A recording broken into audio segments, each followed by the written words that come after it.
Cool. Anyways, let's start. Um, All right, we're I need all of my videos to buffer at 4K. God. We're on. I think on session 8, I believe. I think that's correct. Session 8, a number that is, when you look at it, it's the same forwards as backwards and upside down. Yeah. Did you end up naming the last one? I had to go kind of before the naming. I think yes, we did, and it was called Smuggler's Den 3: A Huge Waste of Time. Oh no, I was there for that. Okay. I opted for Dream Warriors, but I think we had copyright litigation if we did that. Anyways, so this is I think it's going to be the 68th video on my channel on YouTube, but it is session 8 of Digital Dungeons of our Torchbearer 2 campaign. That being said, Andrew's not here again for the audience at home. He's battling the Dark Professor in and out of real life. In and out of real life. So I believe we just finished camp, and we were just entering the town with, I don't know, some matron of the elf with bequeathing a gift of whey bread to you as you entered, and we were dividing up the loot on a handy loot page, I believe, which was here. There we go. Right? That is the loot. I think other people had stuff, but now we're doing possible Hagler tests.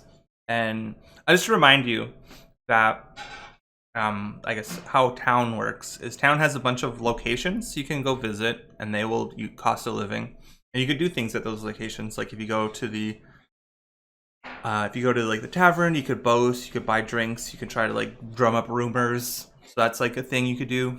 You can go to like any other fancy location that might exist, and we can kind of look at the rules. So going and asking around at the Council of Elves, which is probably a thing in Elfheim, might be a circles test to like ask for like leads of adventurers, which may be something Elfin would try to do, or asking locals to try to track down someone is probably something. And each role or like conflict you'll get into, so each thing that would be a turn on the grind of an adventure or a check in camp is going to raise your cost of living by 1. And then when you leave, you'll have to pay your bills, which is with a resource test. And treasure is like bonus dice on those resources. So you'll roll your resource dice plus treasure. And if you had a resource stat, that gets added into it. So if your resource was at 1 and you're making a resource test at ob 1, you could try to roll that, or you can roll 1 extra treasure dice. And then the benefit of the treasure dice is if you fail, you could be taxed. Your resource stat could be reduced by the margin of failure, but treasure dice absorb that tax, or that chance of tax. So you basically need as much treasure dice as your ob if you don't want to be taxed. Otherwise, feel free to spend it.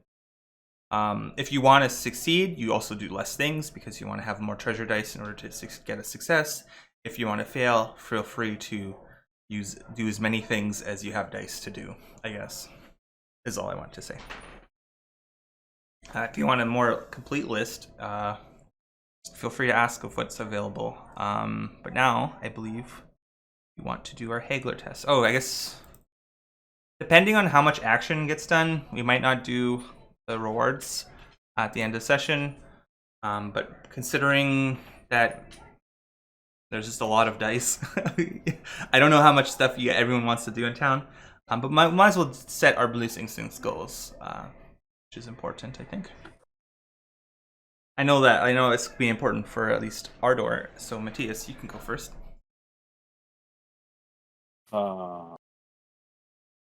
Well. And keep in mind, if this is going to be a town-only session, you can change your instinct to be something about town, I think. Okay. I think my belief will stay the same for now, since no one has done anything to change it. maybe after this session I might get to change it. Which is I will never trust an elf. My goal is still to find and kill Claflin Elmengrad, my enemy, who supposedly is in this town. And my instinct, I think I'm gonna switch to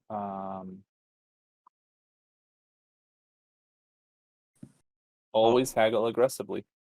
Okay, yeah, that's a fine instinct for town.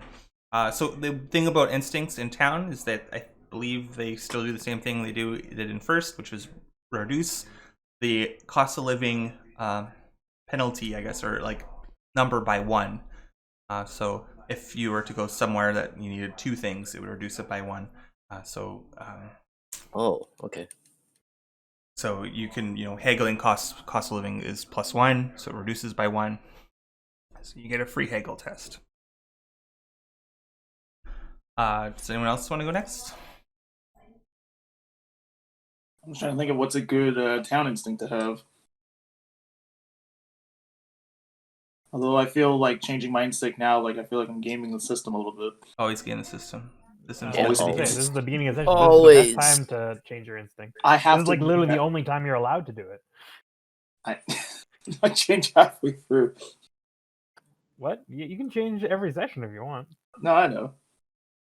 I'm just thinking as like a character, like if my instinct changes like right away. Like imagine if you're like hanging out with somebody and their instinct like changes like midway through hanging out with them. Well, no, but like you're supposed to change your instinct. Like you can change your instinct every session. It's fine. No, I know mechanically. I'm saying like if I'm hanging out with you, Chris, and suddenly my beliefs and instincts like change like in the middle of us hanging out. Well, your like, beliefs is this the same probably person? shouldn't change every session, but your instinct definitely could. I know. Because your instincts adapt to your situation, right? Like what you want to do in town is different than what you want to do in a dungeon. Yeah, I guess I'm doing the thing of applying game logic to real life.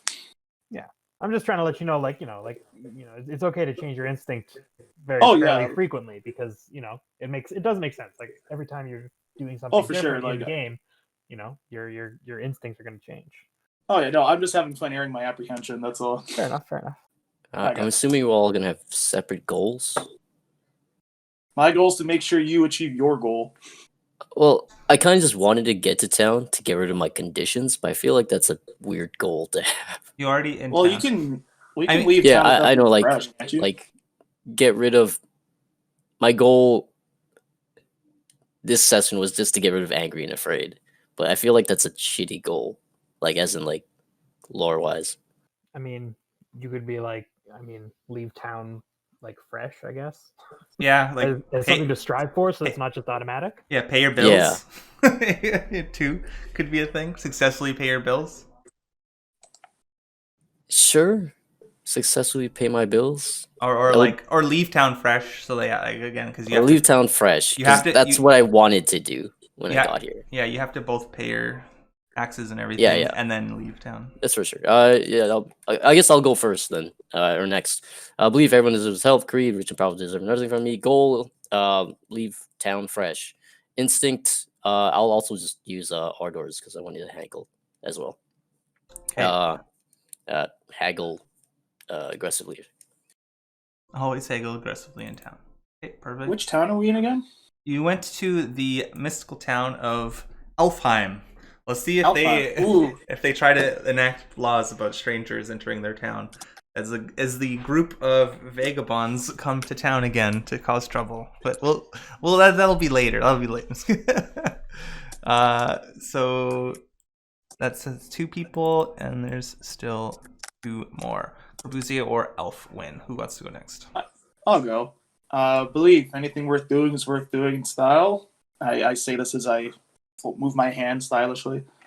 Creed: charity is always in style. My goal is, I guess I wrote this wrong because my instinct I just wrote when in town learn more about time skips. I want to learn more about how I got here. Okay, you can do that. That works. That sounds instinct. Okay. That sounds like a possible research test at some sort of. I'm probably I imagine there's like an elven library. I don't know how useful it will be. You're probably actually in the right place to research that sort of thing. Yeah. Perfect. Wait, and that they were like outside of space and time for a while there. They probably have some information on how to do that sort of thing. Yeah, like I've been out of it for 11 rumors years. test? Sorry. Yeah, it'll probably be like a rumor test or like a Rumors would be circles. asking This around would probably test. be like lore master or something. Yeah, Okay, that'll that probably won't increase his thing. It would increase his cost of living, but he's making an instinct, so it won't. It's fine. Nice. Cool. Except your goal is successfully map the cave, so or I guess you could technically do that, or did you do that before? Can you do that? I did that before, but I mapped part of it, but it's incomplete. But my goal is to have like a whole map of it. Oh yeah, you could do that. You can just spend time. You just need to like have a decent spot, and also it'll count as other business to increase your cost of living by 1. But you can still do things you would do in camp in town. If they're just, instead of checks, they're tied to your cost of living. All right. Okay. Well, I will go next. My belief is I will oppose those who act against nature at every turn. My creed is that humans can't be trusted to preserve the natural world. My goal is to find allies to help me reclaim the forest. And my instinct never tell the truth when a lie will do. Okay, that seems. I'm about to get mercenary up in here. Reasonable.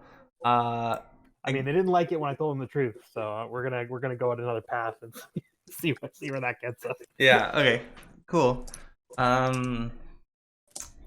Excellent. Now we can begin, and we begin with me telling you what is who wants to, I guess, haggle. Before we like get into the role playing, there's some like housekeeping stuff. I was going through the lore master's manual on Basecamp because I wanted to like research like what should we be doing with the Basecamp, how should we start making it better. And one thing that I did notice that we didn't include last time is that each of us gets a personal cache for free at our base camp. Okay.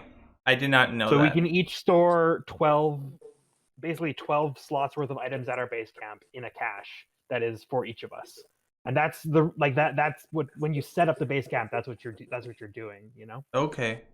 Here's a question for you then, maybe to turn it around. Sure. Do they count as caches?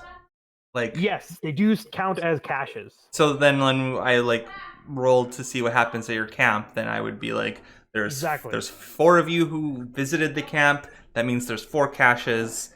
That means I have to add 4, and then I subtract 1 because it's concealed. Yeah. Okay. So they count as structures. So okay.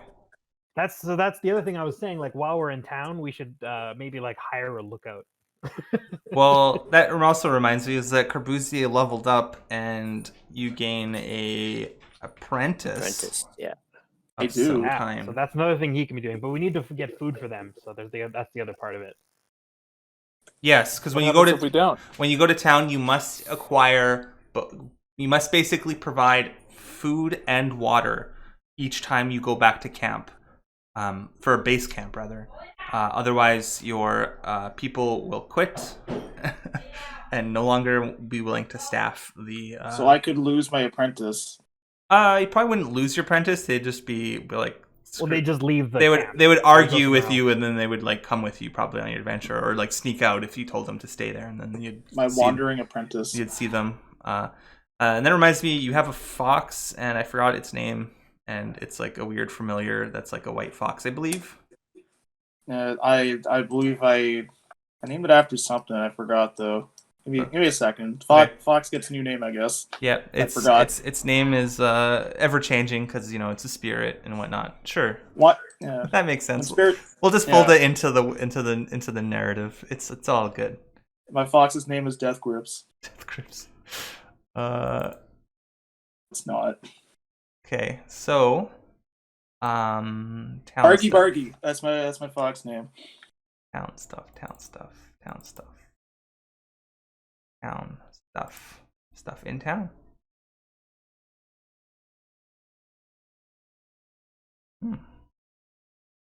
What is a town but a place where you can do stuff? Exactly.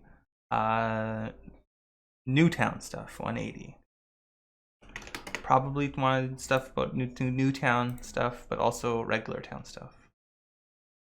Is on page 7.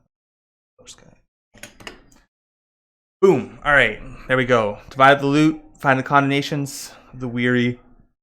So no one has checks. We already rolled the town event. We already leveled up, but you didn't get your apprentice. We'll talk about that later. In like a minute. Accommodations, and then where's the? Do we set the accommodations before you decide to? It seems like it, yeah. Okay. We decide where we're staying first. You decide where you're staying. Recovery test for that first, so that way, if you're like doing other things, right, you don't want your recovery to be, affected by that, right? You want to if Arter's going to go around doing things, he doesn't want all his tests to be affected by the fact that he's sick or whatever, right?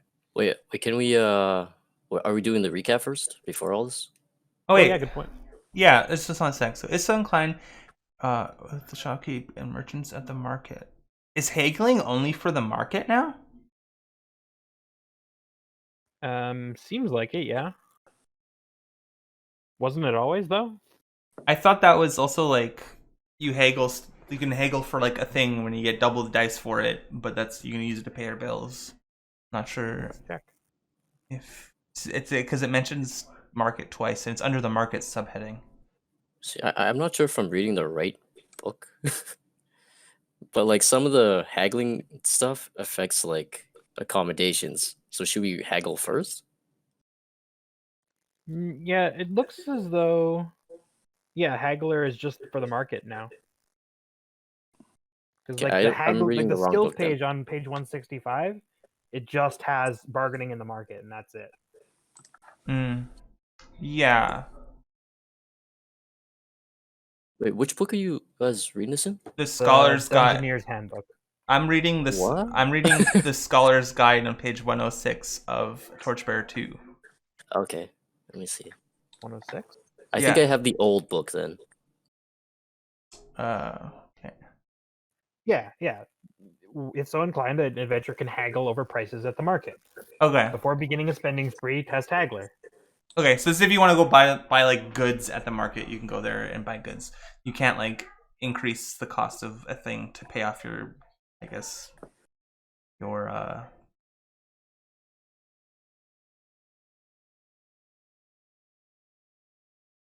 Yeah, okay, whatever. It doesn't affect whatever. Okay, so you're gonna stay at home in town. Where's everyone staying then? I'm staying with my parents. I guess everyone's staying at an inn. Okay, I forgot what your parents' house was. Was it a flop house? Either that or stables. I don't remember which. You are probably correct. Have them written down. What is your parents' name again? Pell and Aliston. Yep. I didn't fill it in. Well, it was either stables or a flop house. That's what I remember. Well, considering they're essentially the same, you get like a free test, and you can recover injured at a flop house now, whereas in first edition you couldn't. Let's just say. See, hold on. Oh yeah, parents. Oh yeah, so it's yeah, I don't remember. I think it was a stables because I think I remembered you. Yeah. I think I remember Elfwin commenting how this isn't exactly how they remembered it, and that he made some sort of glib remark about. Okay, right. Okay, times. I see. So the flop house you can make 2 if you but it costs 2, whereas stables you can only make 1. Yeah, you get your, I guess, base cost free, and I think if I'm gonna rule that if you're staying at your parents' house and you do something extra, it probably costs you extra, but you don't have to pay the base cost. Okay. Okay. So you're staying. They have a table. That's nice. You're staying there at the stables. Who else is staying and where? I think Roman, you wanted to stay at the inn. Is that correct? I think I wanted the hotel. Recovery test in? Wait. It gives me.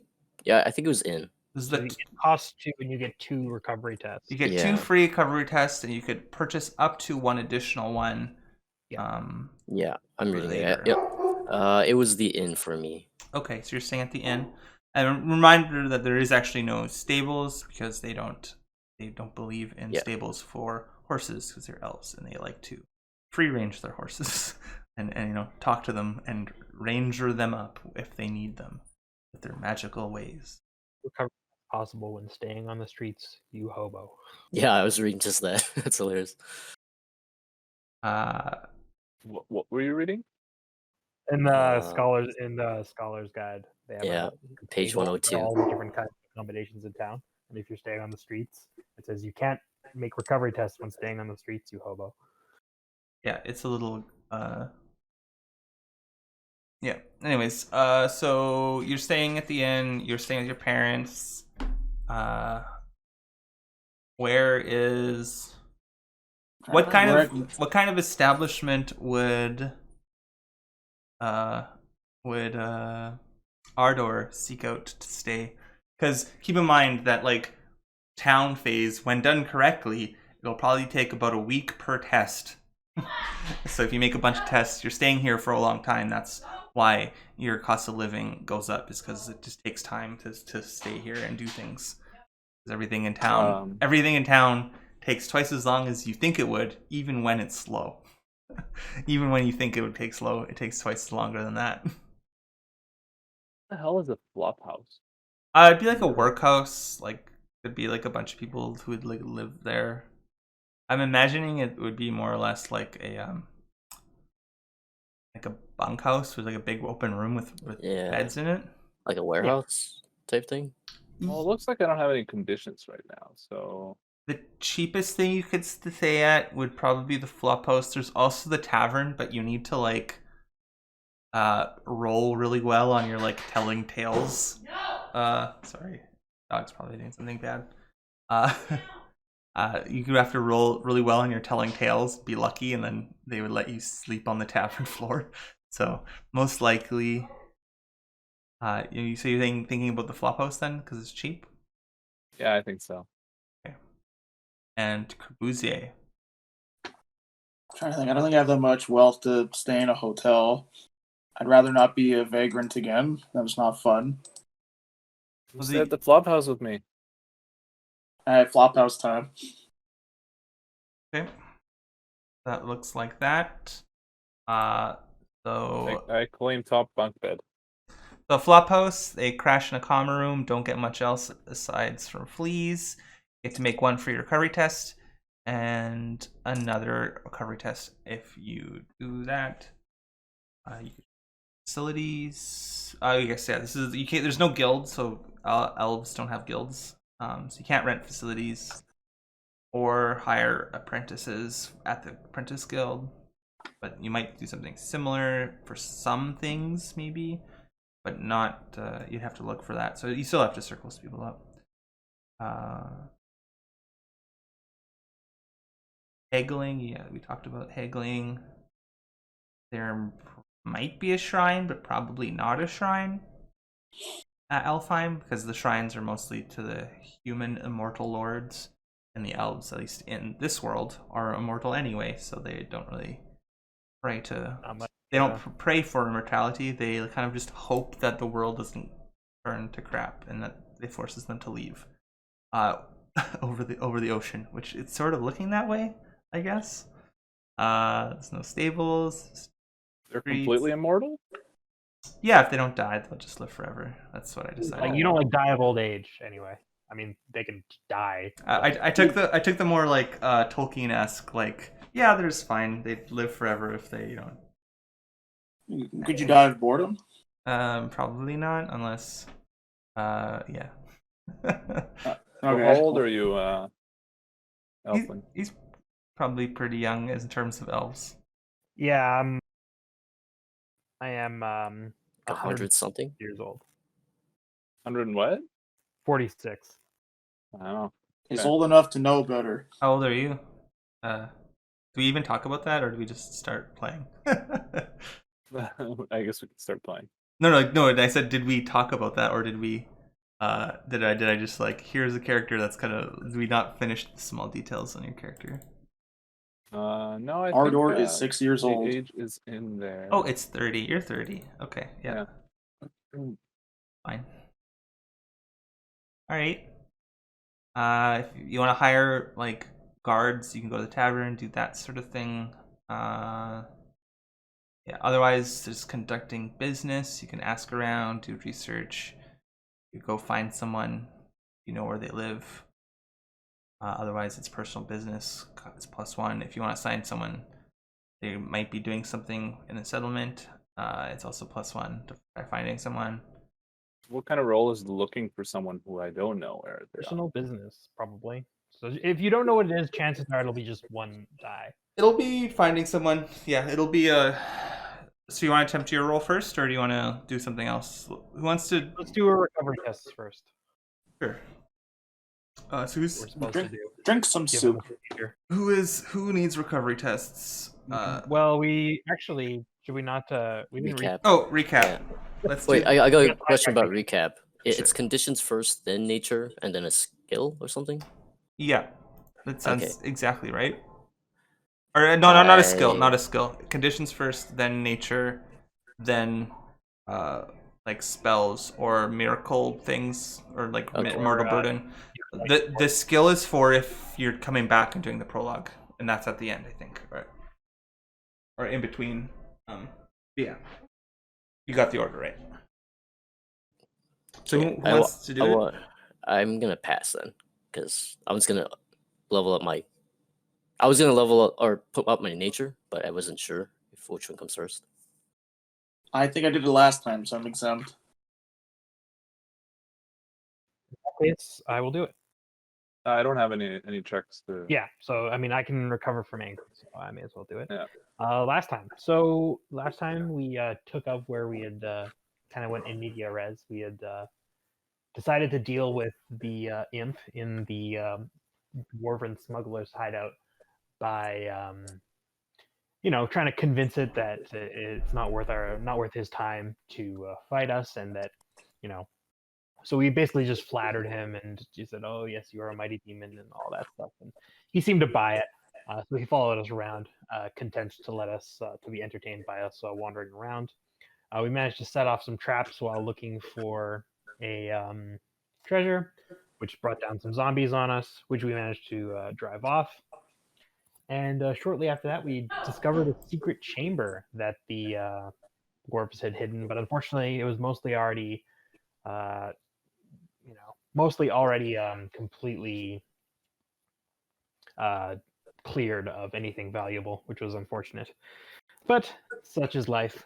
We took our stuff back out to our new base camp, which we established at Crowthorn. And then we lugged all of our junk to Elfheim, where we are hoping to,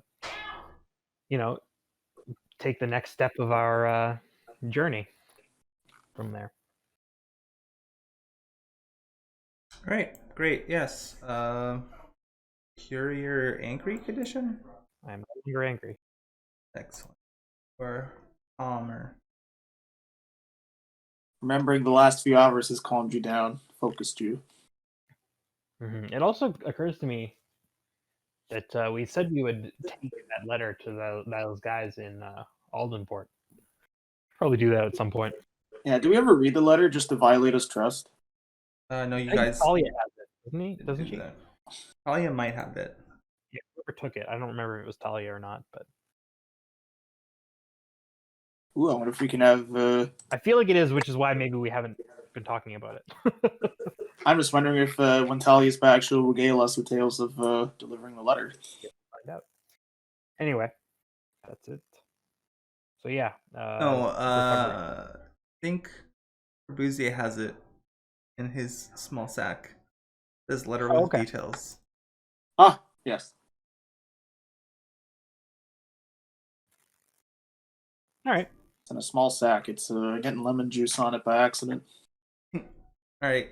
So you guys are in town, and I guess the only other person who has conditions is Roman, how do you? I have hungry and thirsty. You do? Yeah. You drink well water, and you're fine now. That's the well is a location in town. Might as well say that. I don't know if I'm supposed to do that, but that seems fine to me. Oh, it tastes mossy. I love it. Minerals. Oh, baby. Good for you. Yeah, moss is good for you. I think technically Might not. you do it when you leave, but Nah. because like there are like events that will like cure your hungry and thirsty. Oh, okay.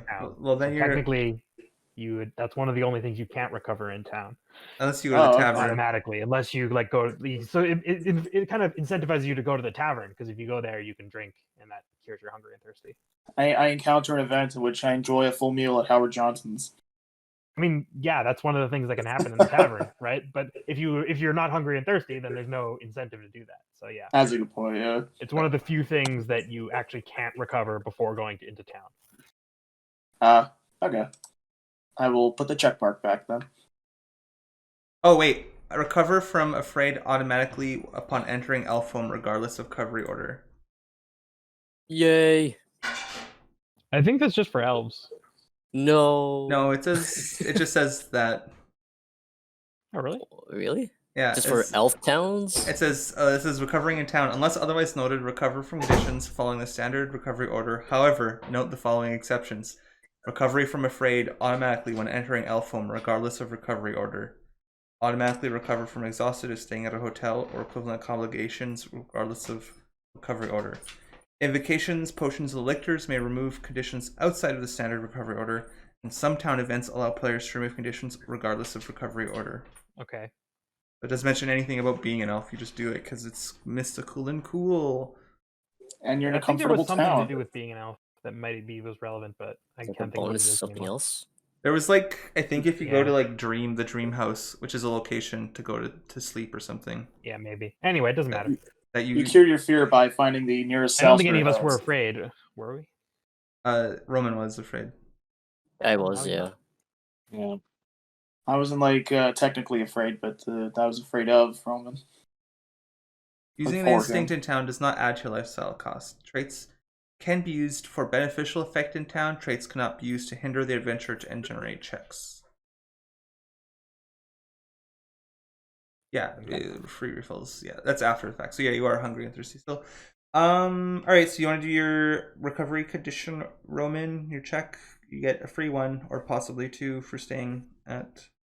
Are you gonna stay at somewhere cheaper, or do you want the bonus to recover from the inn? I'll stay at the inn just so I could get that bonus. Okay. You make a check at recovery order. This will be a will test. Is that right? That sounds right. Yeah, it's a will ob 2. Will ob 2 to recover.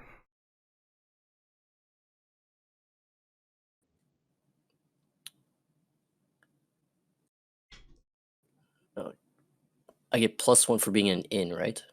Yeah. Yep. You can. Okay, so it's at 4 then. Yeah. Or it's +1 success or just a +1 die? Plus one die. Okay, I'll add the +1 then.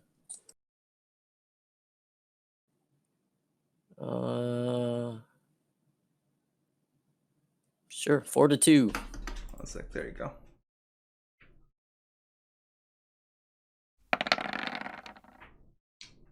You recover.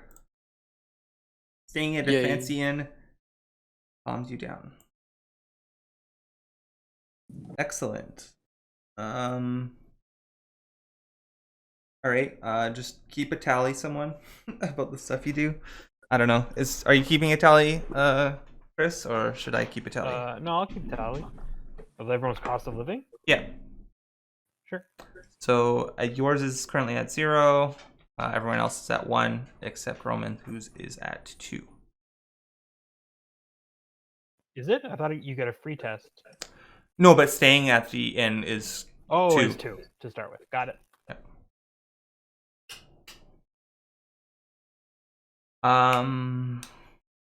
In town, spell memorization is free if the magician books a room at a flophouse, inn, or hotel, or they stay with a relationship. So, Corbusier, you get to memorize a spell in town. Hey, I lost my B spell though. I have to get that rewritten.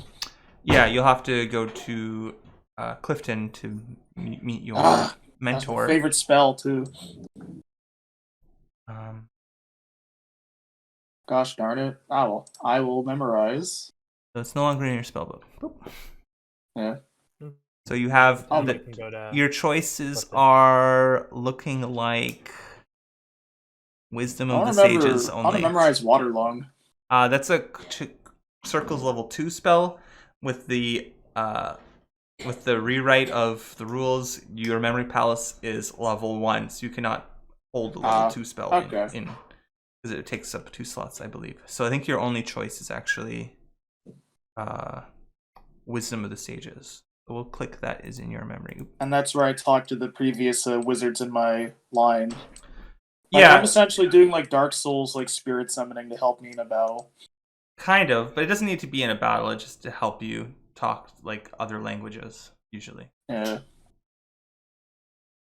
Okay, cool. That sounds useful, potentially. Keep in mind, Corbusier, I forgot this about if you go to bed in camp and you still have that memorized, you have the option to kind of just get a free will check to like burn that spell off into the ether. It's a little dangerous, but it lets you generate free will checks. Okay. But you don't get it back for free. Does that mean like I would forget my spell then? Yeah, you would forget it. You get a free will check, and it doesn't cost a check.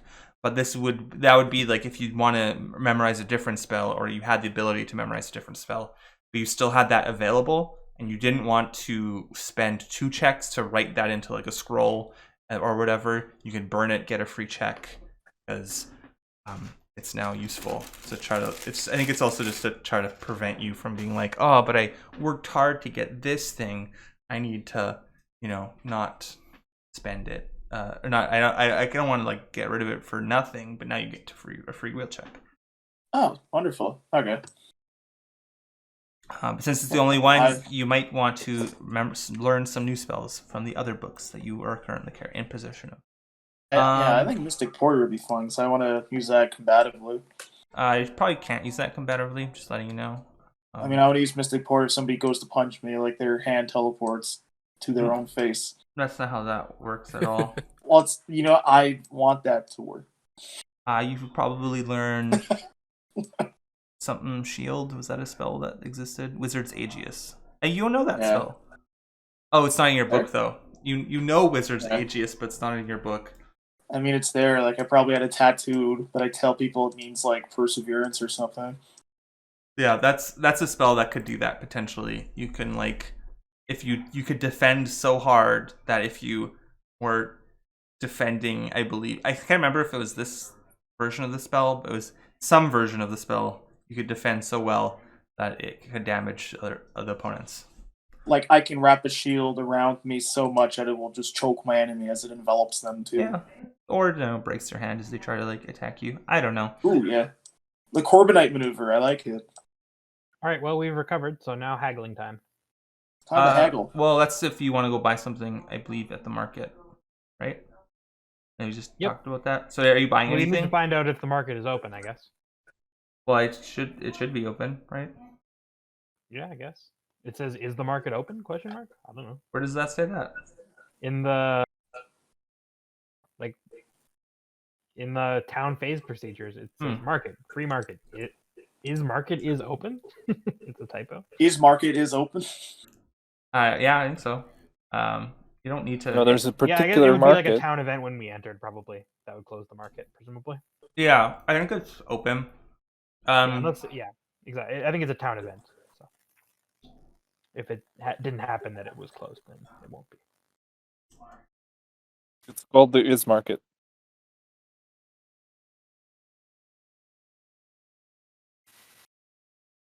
So if you want to haggle, if you're going to buy something, now's the time. I'm not going to buy anything, but I think Ardor probably is because we gave him all the treasure. Yeah. Well, I'd like to buy us, some info. towing horses Yeah. Well, no, yeah, I know. But cart. like, the point is, like, you haggle once at the beginning of everything to decide Oh. exactly, like for like when you haggle now before you go to market, and then it determines how well you do. Oh, okay. Well, yes. So and I don't know if Roman was planning on buying anything as well, right? Maybe he was just gonna buy like a guard. I'm not sure if I could do that. That's not at the market, but okay. Well, we have to buy both. What do you call horses for carriages? I was actually thinking about this. We could actually probably buy an ox if we wanted to get a cart, because an ox is good for hauling carts. It's better than a horse. Okay, yeah. So you could buy the ox, and I could buy the cart, and then we can both get a haggle test. Oh yeah, that'd be nice. Do you have enough for an ox, though? I only have 2. I'm not sure if I could buy an ox with 2, but if it doubles value, it's 4. You've got 6, Roman. Yeah. You have 2 statues, 2 each, and the gems. So you have 6 dice. I have plus your resources. Keep in mind, like, all of these dice are being added to your resources stat. That's going to get rolled once when you leave town, right?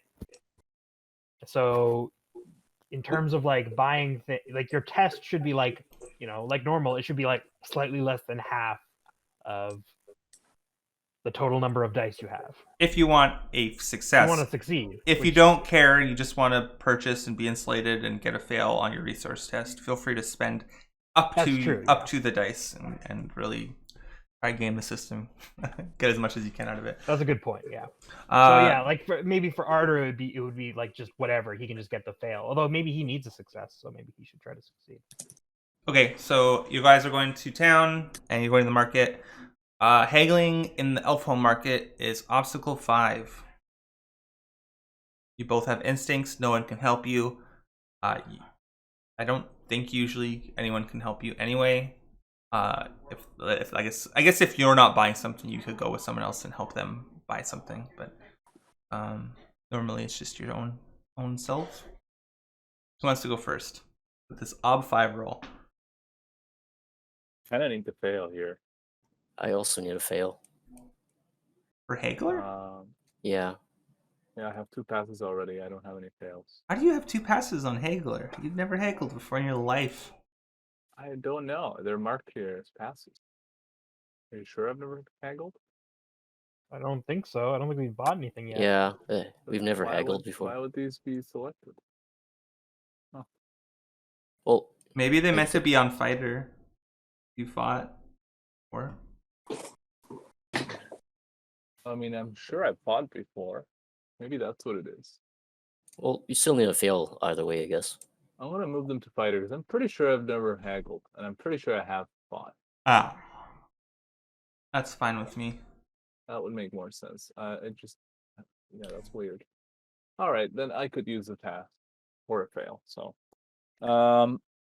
okay. So who's doing it first? I guess I can go first. Okay, just because I don't know. Be funny if the market closed and then if anyone can buy anything. Okay, so how does this work? I am rolling. It's independent. Ob 5. You're rolling 2 dice. Yeah, you can spend a trait positively. You could reroll. When you want to use your wise after the fact, you can either spend a fate or persona. A fate will let you reroll 1 failed dice. A persona will let you reroll all failed dice, but you have to inform me of a fact that you weren't taking into account, but are now taking into account, that lets you kind of reframe the situation. That's if I use a wise? Yes, if you use the shrewd appraisal wise. You use a relevant wise, but I know for a fact you have shrewd appraisal wise. So that's kind of after the fact. Okay. Before the fact, you could spend one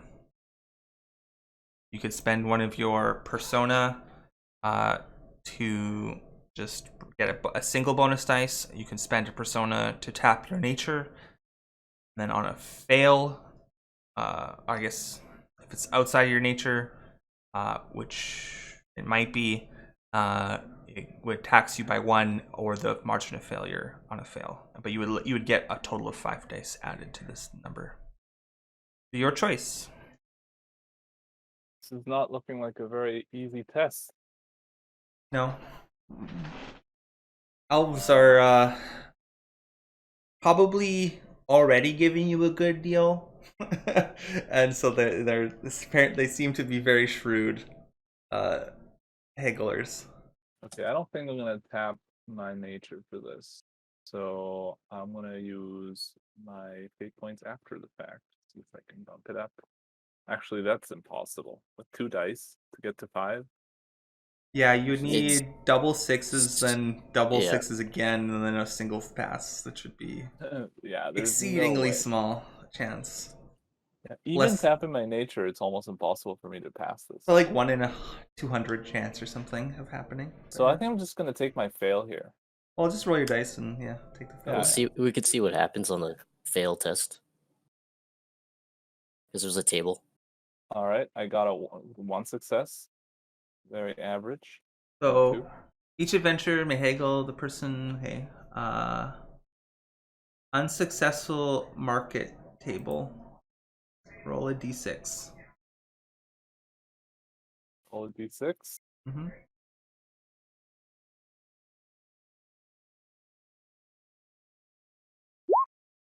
Six. Least. You pay a bit too much of everything in town. Increase cost of living by +1. Okay, so you're up to 2. Right. You're taken to town. Metaphorically speaking, of course. All right. You got towned, townie. I now officially have a haggler fail. Okay, sounds good. Well, a well-earned one. I'll just do the same thing. It says You're you marked it in the past column, I think. Or no, that was never No. mind. That was Roman. No, I had a pass from before. You marked it. Okay, you correctly marked it. I was had Romans open. Okay, so Yeah. now you're doing it? Yep. And you can't get checks in town, right? No, you cannot. Yeah, this is just a straight roll. You're trying to learn stuff, I guess. Wire has. Oh, there we go. It's obstacle 5, not 1, but Oh, never mind. Yeah, it's fine. I'll take my failed haggler test. Okay, roll a d6 also. Like failing's kind of bad, but I guess now learned that maybe haggling in you again. The goldsmiths are close to you. You on this trip to town. Your party may not cash in gems, jewelry, works of art, or other similar items. What? That's bad. So now all of our statues we cannot use.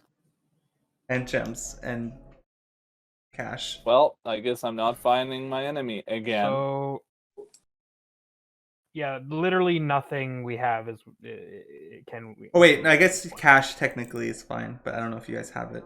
Well, that's the thing. We literally only have. We can't cash in gems, jewelry, works of art, and similar items. What if we sell it as a practical thing? Like, hey, you good sir, you look like you need a statue in your home to prop up a ceiling that's falling through. From the looks of it, unless the golden tile doesn't count because it's been ruled to be like money. No, that's ruled as a that is a plate. Ruled that is being equivalent to a plate, a silver plate. All right. So we can't do anything with any of these. Does that mean just the market though, or is that anywhere? Yeah. Wait, actually, hold on. Cash in. Isn't that like an actual thing though? It has nothing to do with paying your bills. Cash in gems, jewelry, works of art. Don't know. It's like trading, or not lifestyle cost.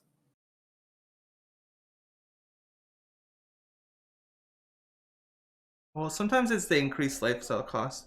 I'm just trying to determine whether or not you just got screwed. And if Yeah, so, how one badly? roll and the entire like purpose of our session will go down the drain. Well, Can let's we just not do cash this, in the then. market? But we could trade our stuff for like in rumors, all that stuff. I'm trying to think of. I think maybe that's I fine. think maybe. Can I use the statues like leverage for like a fulcrum? We're not going to be able to pay our bills anymore. No, we can. We just can't buy anything at the market with the Boy, what if we junk. convince people it's not a statue?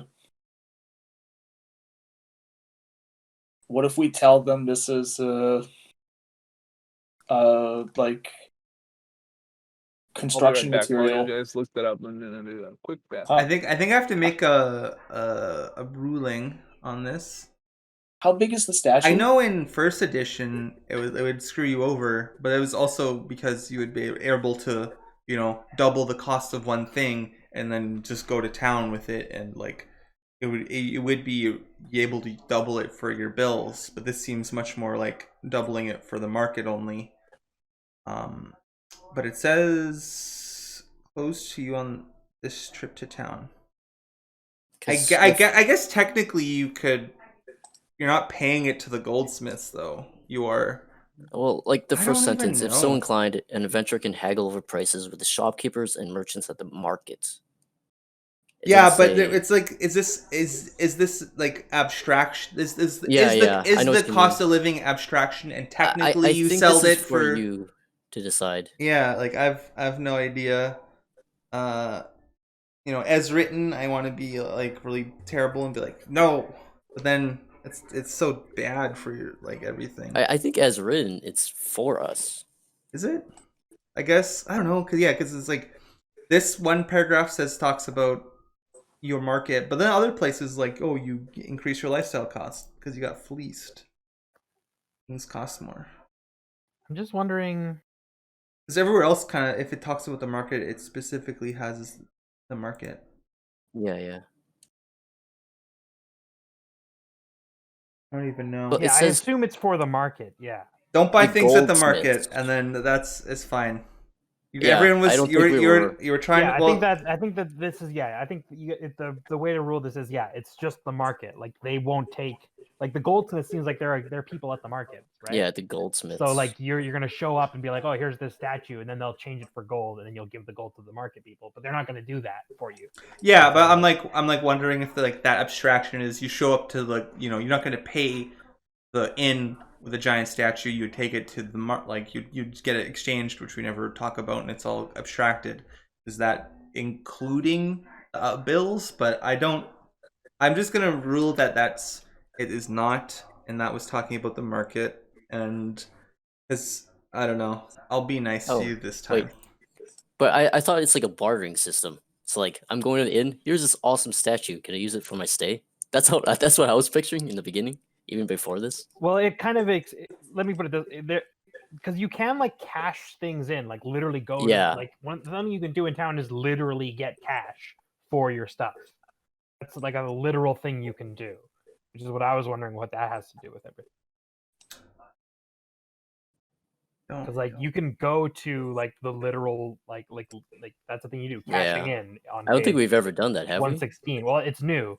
Yeah. Oh, nice. Okay. So you can items of loot may be exchanged for their listed value in coins. Oh, maybe you just can't do that.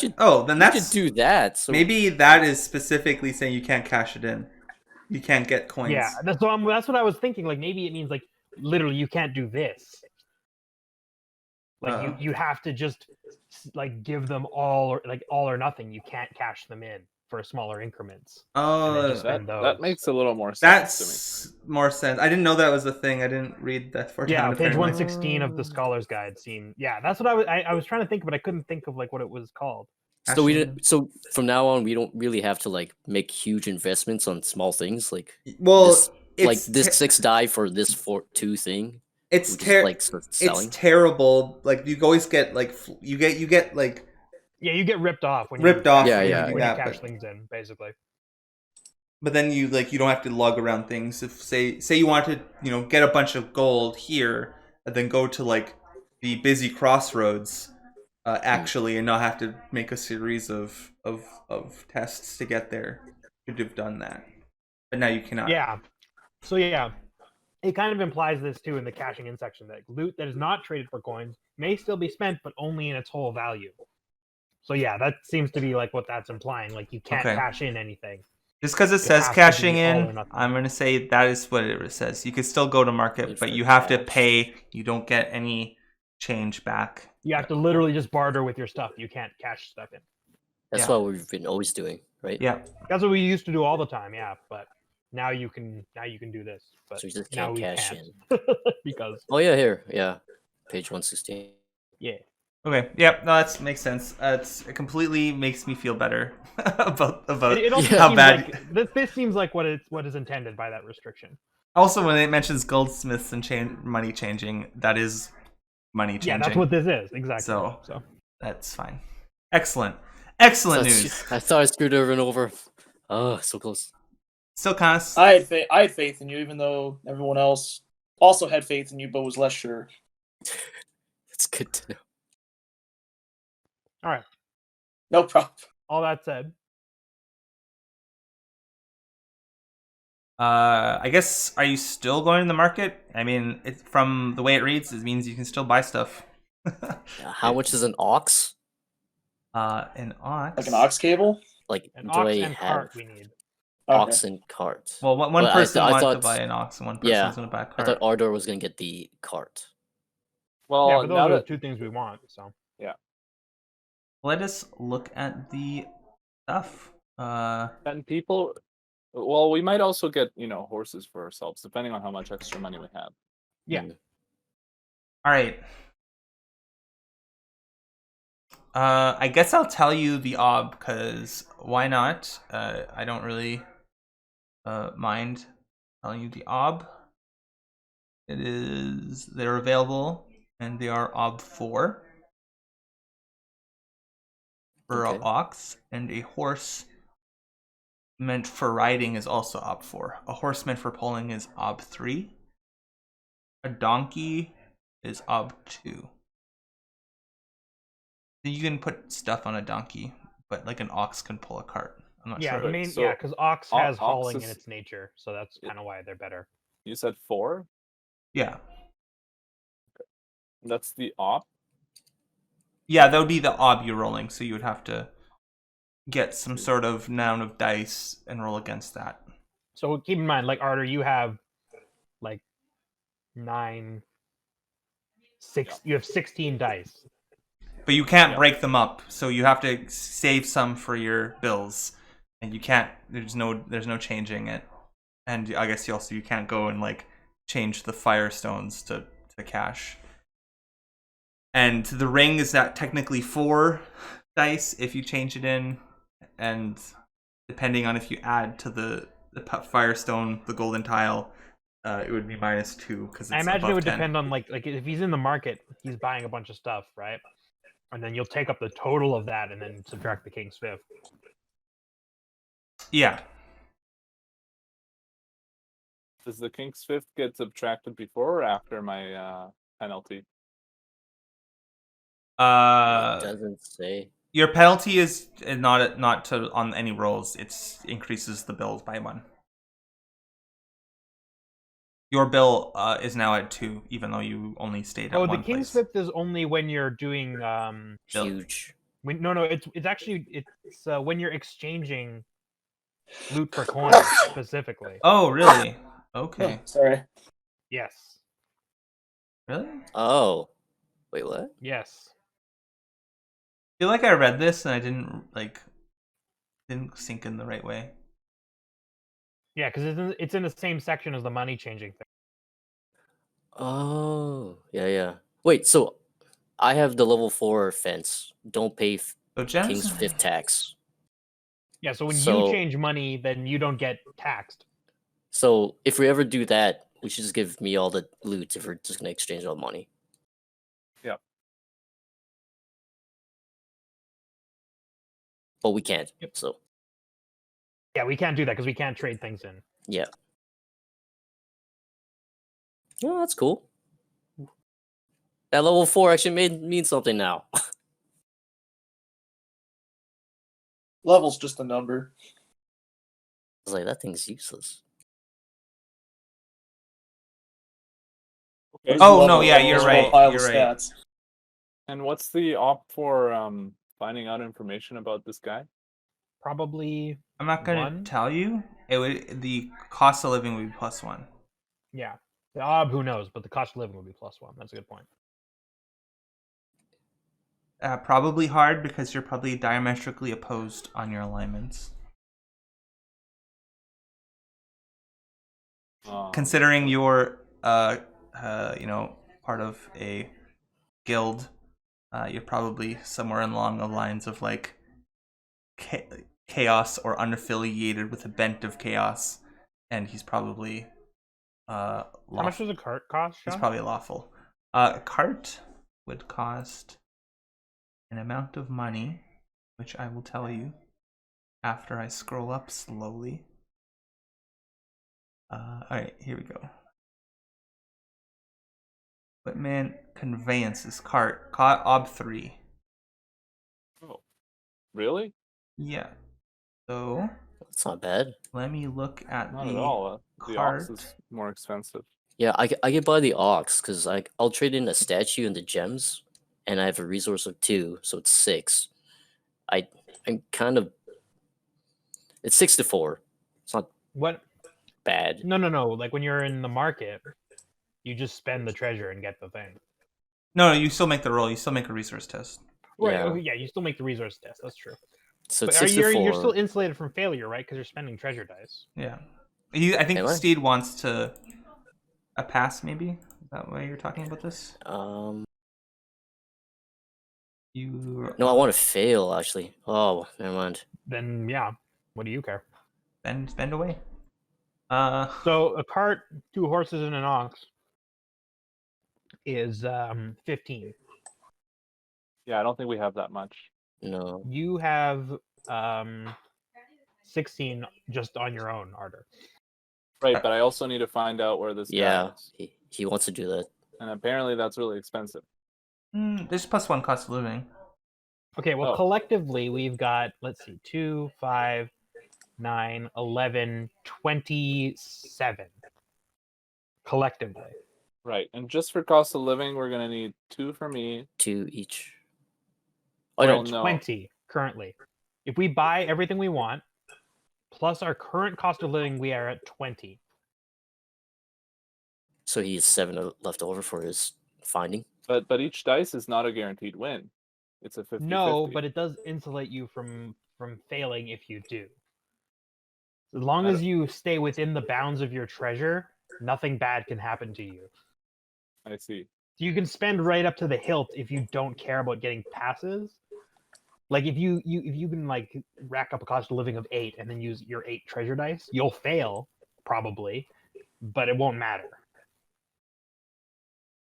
Okay. Or if you want to succeed, then you should probably keep your cost of living down to 4 and then roll your 8 dice and probably succeed. Okay. Also, apparently mules can pull carts. They are not available here. They are available at locations of +1. So Roman would have to use his black market stuff in order to buy it. Are they cheaper than oxes? Actually, they are cheaper, but because the difference in availability would be 1, they'd be exactly the same price. Never mind, I take that back. Okay. But I think they get... Oh, wait, but I could find it for free. Yeah. You could find it for free, you get to make that roll. Like, the circle test is free for my level 4, but 5 allows me to do the circles test. So we want, in total, a cart, an ox, and 2 horses, and to find out information about Clafland. That's 5 items. And we can't break up dice, right? So you can't break them up, but the thing, buying things at market are separate rolls when compared to like doing things in town. Doing things in town just adds to your bills. Buying things in market, like exchanging a good for a good, that is a separate roll. So that you'd have to tally them separately. So here's what I'm thinking, because Arter, you have 11 dice between the pouch of gems and the golden tile. So you can just like buy an ox, a horse, and a cart and then just spend all of that. Like, and because that's exactly 11. And guarantee a fail. Yeah, but it doesn't matter because Okay. you spent treasure. So and then sorry, Roman has 2 statues, which is 4, so he can get the horse. No, I spent 1 statue for my inn already. Okay, but you have the gems. The gems, so it doesn't matter. And again, that's your cost of living. So again, that'll be something we haven't settled that up yet. But the point is, you still have 2 dice to pay for your 2 cost of living, and you're not planning on doing anything else in town, right? Anything that costs anything, I hope. I kind of wanted to, but you know, it's fine. What do you want to do? It's fine. No, it's if we're cheap. I think it's. I'll do it next time. I'm just saying, I'm trying to figure out how we can buy the things we want. Yeah. You know, and still get out of town with our bills paid. Sorry. So how much is the cart, the ox, and the horse? So a cart, an ox, and a horse would be 11. Okay. Oh, right, I see. And so the 9. Since you have 9 dice from the stones and 2 dice from the tile, right. And that leaves me the 5 plus my. Exactly. That leaves you with 5 to pay for the 2 you spent already, plus whatever cost you'll incur chasing down this guy. That seems fair. Yeah, that's what I mean. Like, this seems like that should be enough because, you know, you probably won't pass your test when you leave town, but you won't be taxed because you'll have the treasure, so it should be fine. Well, that's all in all. I want to we'll make those rolls later. I want to actually just move on to Corbusier because he has a town instinct. Do you want to activate your town instinct? I would like to activate my town instinct. Okay, cool. Town instinct, go. All right. This is a free roll and doesn't affect anything, and I probably will just tell you that you on a fail. I'll just be like, you can't learn anything in this town. Go to a different town. So let us look at that. Well, if I can learn nothing from this town, that'll only embolden me that they actually know things. Because the absence of evidence is the proof of secrecy and lies. Well, that's only if you could bring in your conspiracy-wise, I guess. You know, actually, yeah, thank you for reminding me. I could totally do that. That's if I want it to be conspiracy. I don't know if I want to have a big conspiracy. Turns out the fire is actually misplaced entropy from the end of the universe. So learning things about time skips sounds like research.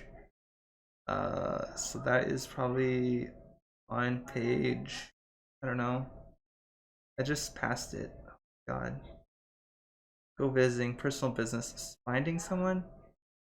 Do research. There we go.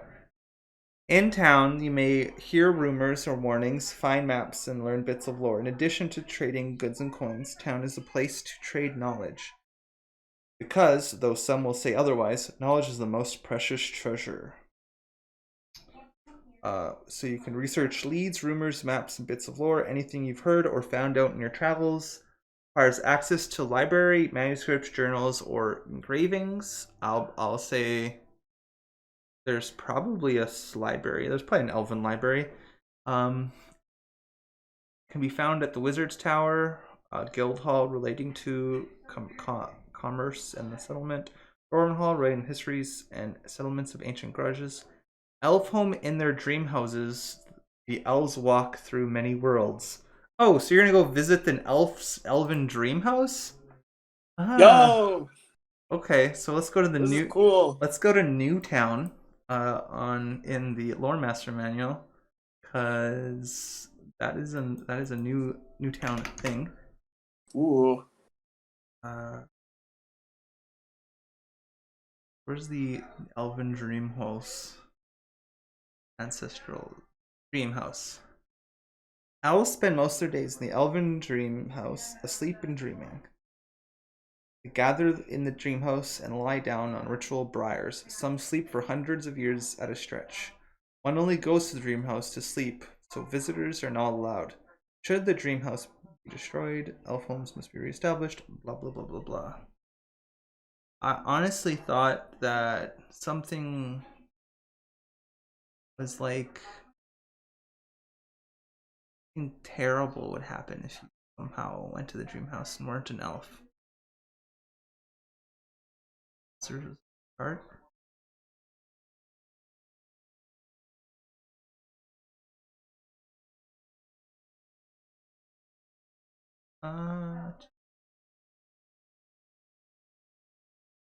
I don't know. Okay, well, we'll think about that. I'm pretty sure there is a thing, and I'm pretty sure I know what it is. So unless I am dreaming of having read that, I know. I think You're dreaming about the dream house. I think I know the rule. I'm just gonna assume that it is true and move on from there. Okay. You are dreaming right now. Pinch yourself with your giant lobster hands. So we'll say the dream house is a kind of manuscript which you must read with scholar, probably. Is a doing research type thing. Scholar. Reading weird inscriptions. Sure, that sounds about right. I could dig it. It's gonna be Ob 2 scholar test. Ob 2 scholar? Gotcha. Yeah. Double check. Stuff. I only have fate. I have no persona, so I can't add a die to this. So it's 50-50. I'm hoping at first 6 so I can use a... Wait, it's an instinct. Can I use a trait for that? You can always use a trait for an instinct if you have an irrelevant trait. What trait? Well, because we're in town, I don't feel like I should use it to get a check against myself. You cannot use it to check against yourself, but you can use it to get a trait for yourself. Okay. In which case, I will probably use Wizard Sight. That it not only helps me read, it also makes it crisp, and maybe it makes me better at reading between the lines. That sounds like something. Yeah, I mean, yes. That sounds exactly what this could be used for, reading your weird dreams you have at the dream house. Yeah, and if it doesn't go my way, hopefully I can use Conspiracy Wise, but I'll get to that bridge once I trip over it. Here we go. Alright, you successfully learned a thing. I'm still hungry and thirsty, so I got -1. Yeah, well, no, that's -1 if it's a disposition roll. It doesn't know. Oh, okay. It's not smart enough to know that it's not a disposition roll. I'm smart enough to tell it that it's not a disposition roll. All right. Well, just thinking about what you learn, I kind of have an idea of what you've learned, or like what caused the dream skip per se. What would the elves know? Well, they know that I guess certain it's also a dream that you read. You've successfully read it. So I think you have a dream and it's a memory and it's kind of like in slow motion and it's kind of like an out of body memory. You see yourself. And it's like the events that happened. It was like during a storm, and you like were swept away off the ship.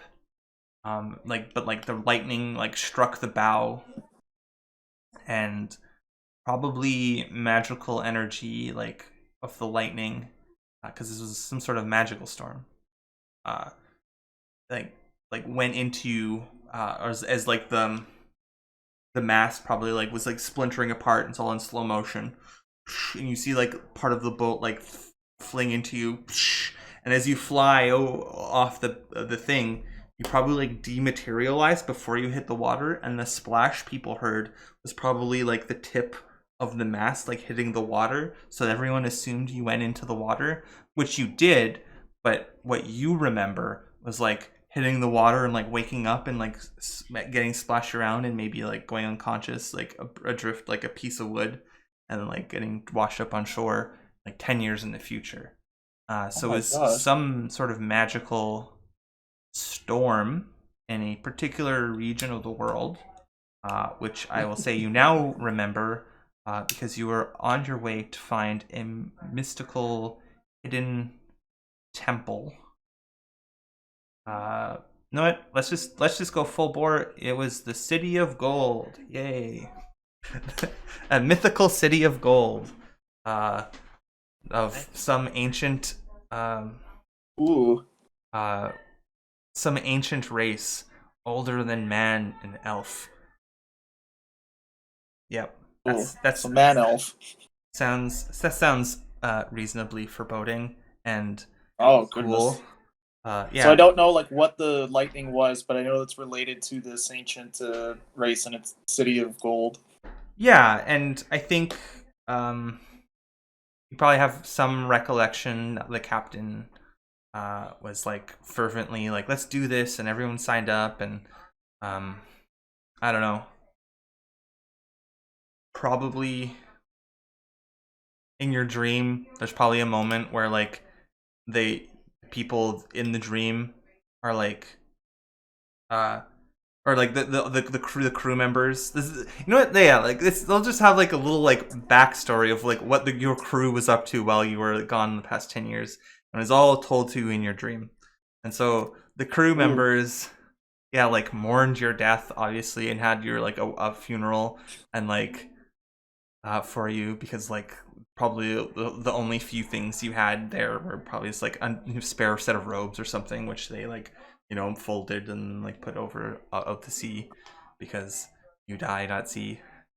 And they were sad, and everyone was sad, and the ship was broken, and they had to like, they were like probably marooned in the open sea for a while, and they eventually like probably managed to, you know, land and repair the mast and sail back home. Probably the captain's psyche was scarred a little. Your mentor lost his leg, and yeah, I guess your former lover blamed the captain, but also blamed you for your own death, because you're the one who convinced her to go on it, because she's just a treasure hunter, and this whole thing. And I don't know, a bunch of images, all very confusing. And it's like I'm waking up and the logic is falling apart, but yeah, I can sense tragedy. And then the one thing you recognize is your friend, Wright, the captain of a new ship, set to sail off and off to find his friend, because he believed you were still alive, and he sailed off, leaving his family at Alden Port. That I don't know how you know this, but that was over a year ago. Hasn't returned since. Ooh. Went out to look for me. Oh no. Yeah, there we go. That solves a hole as to the history of what happened. But now I'm more curious about this magic light thing, and I wonder if it's in any way related to this weird, like the ever burning fire. You know they are distinct, I guess. Okay. I don't know. The ever-burning fire seems like it was a particular group of people in or around the forest, and this magic light thing was very much a possible magical phenomenon related to possibly the hiding of the like island that like the City of Gold is on. Ooh. Yeah, I'm just gonna steal El Dorado myth, but also change it entirely, because it is in fact gold and silver. The Silver City of Gold. There we go. That sounds weirdly contradictory in a way I like. The Platinum Pantheon, if you will. Sure. Yeah. I don't know. I won't. With the gem people, why not? I like it. You know, I like this. I like this a lot. There's so much treasure. Even the pets were treasure. No. All pets are treasure if you think about it. Okay, well that was your free thing, and you didn't fail, and I think that's fine. I believe the rule was that if you went there and failed or somehow in some way, and you slept there, you would change a nature to something elven, like one of your natures would get transformed. Like I would have lost part of myself. Yeah, but then you would become more elven. But I'm not 100% sure where that is in the book. I might come back to this, and I might curse you with some more. You don't need the book's permission for a cool twist. Yeah, true. But I'm not sure. I'm not sure if that was supposed to be just if you go there or if it was a fail. So. And I'm just glad that now Ardor does not have the chance to be prejudiced towards me uncontrollably. True. If I adopted an elven nature. True. Okay. Well, let us move on with some purchases, possibly, right? Virtual purchasings. All right. Okay, so like I said, like we said, we got an ox, a horse, and a cart. That we can buy all those things with the things we have, and still be pretty comfy, unless Roman really wants to, not. Unless he has other stuff he really wants to do. In which case, we can skip out. No, it's fine. It should be fine. I think we could also hire a sentry. Yeah, no, but that's different, right? Because we have to go to the tavern and do costume. Yeah, no, I think I'm planning on doing that because free thing for me. Wait, so what is Roman getting? He's getting the ox and. No, I'm getting the ox. He's just getting the horse. He's gonna get a horse or an ox because they cost the same. I guess. And then you get 2 horses and a cart, or a horse, a cart, and an ox. Sure. Is everyone okay with that? Yeah, I can dig it. Sure. Okay. So in that case, Roman, to do it. Make so you use 4 dice of treasure, and good luck to you. I do want to fail this too. Well, you probably will, because what's your resources? 2. Yeah, so you're rolling 6 dice on an odd 4 test, so you'll probably fail. Here's to hoping.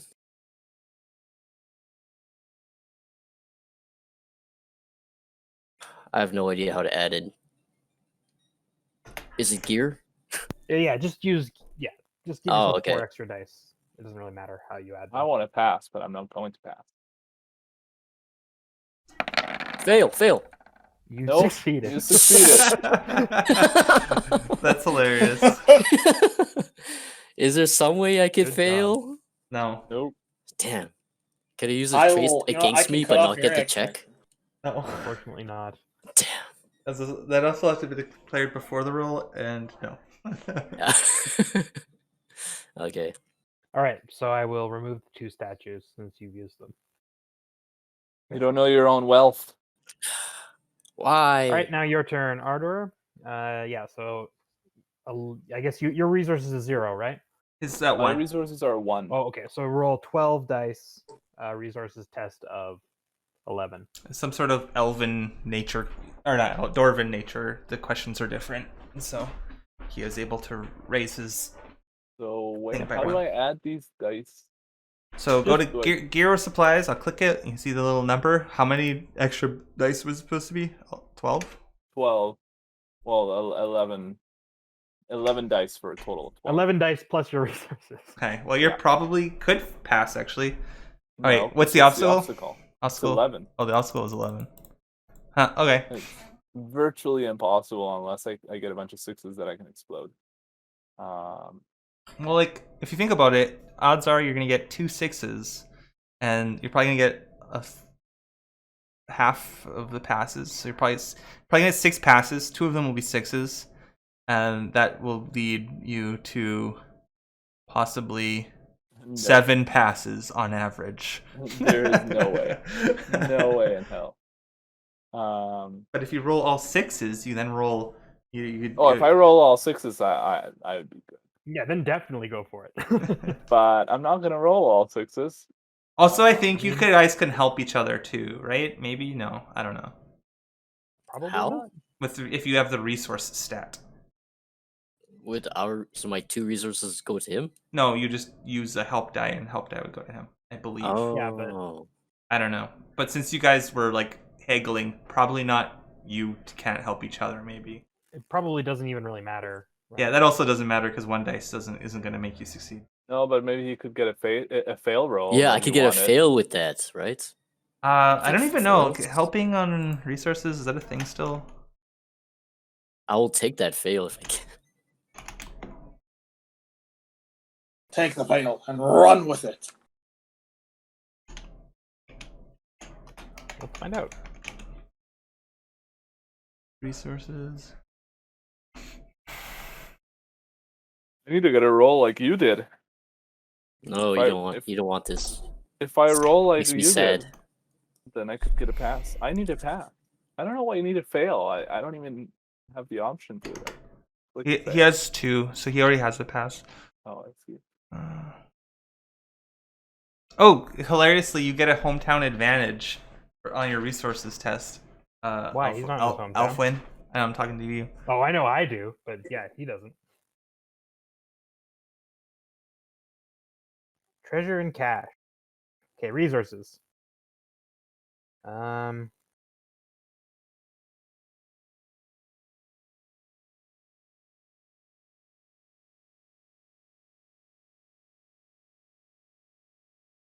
Yeah, actually, it seems like you can help with resources test. Yeah, I think you can, and at market's the only time you can because you pay your own bills. So I think. Yeah, so this is you can help in market. Yep. All right. No, for sure. I'll just give him all the Because bad. it specifically says when your resources is 0, you can't. So are you giving him a single die and then also spending a fate to try to learn from this? Yes, I am. Okay. I'll say.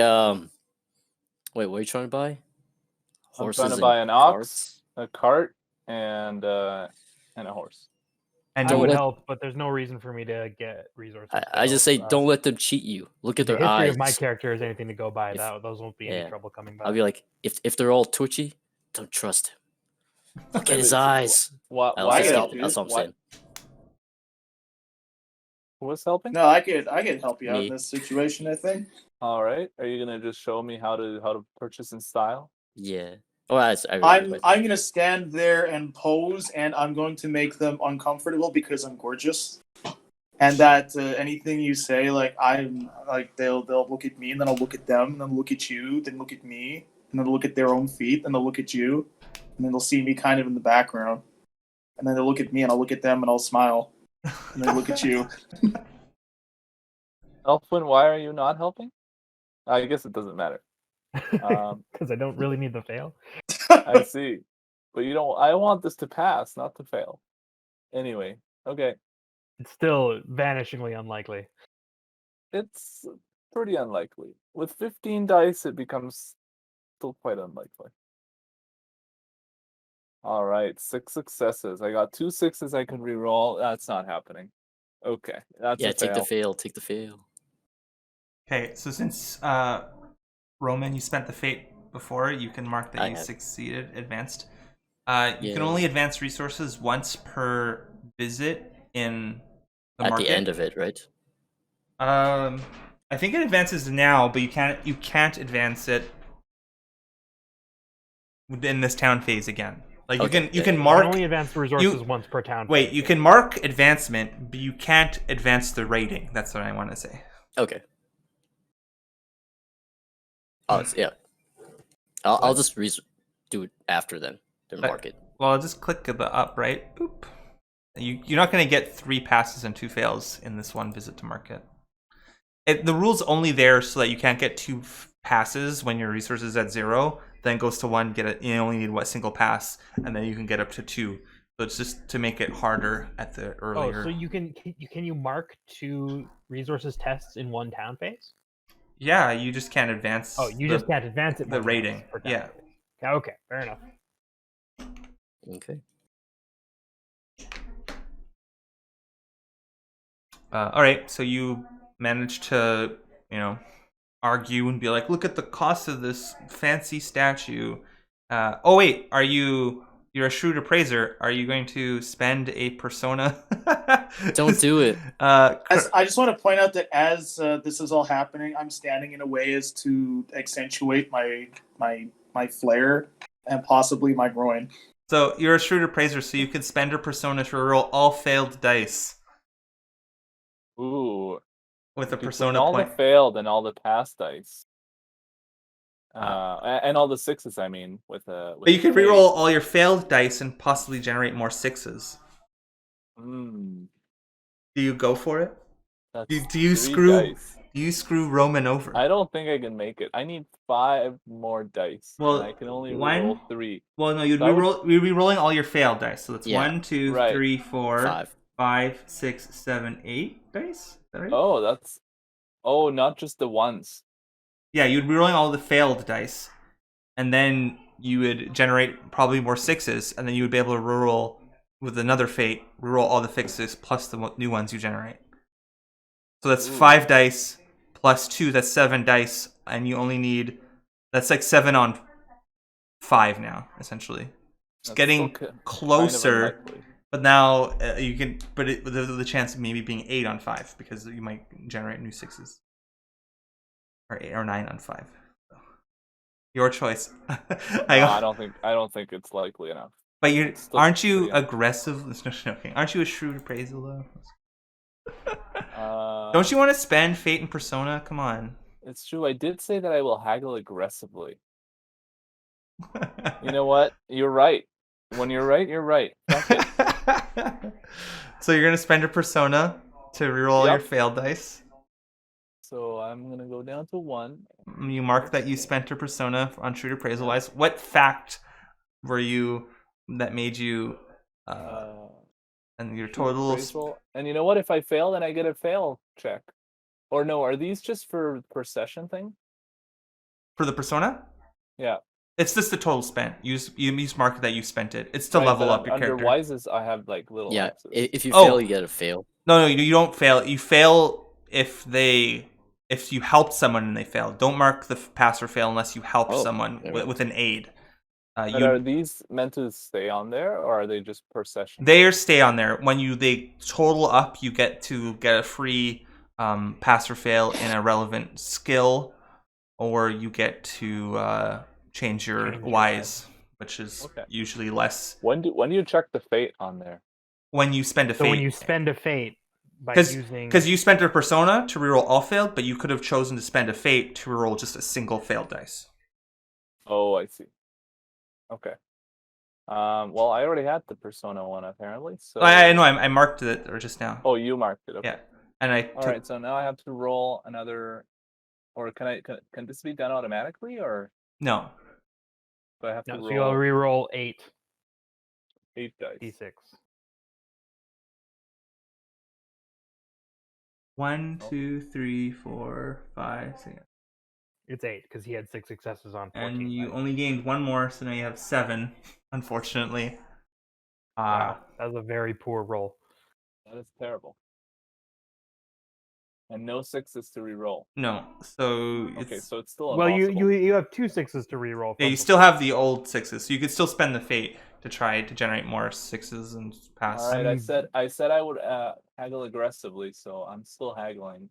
Let's re-roll those 2 6s. So just to like, wrap up, what fact did you say take into account that let you use your shrewd appraisal that to get you the best deal possible? Well, I started mentioning how these were exquisite statues of the founder of the Black Diamond Guild in all of his splendor while he was young and in his prime. But little did I know that elves don't give a shit about the Black Diamond Guild or what dwarves do. Okay. And so that backfired, and he was like, well, I don't care about that, and now I don't want this statue. He's like, why don't you go sell it at the Dwarven Hall then? Yeah. Yeah, why are you trying to sell it here? And then he starts being very helpful and he's like, you could probably get a good deal if you take it to the the Dwarf Home or whatever. Okay, now let me re-roll my 6s.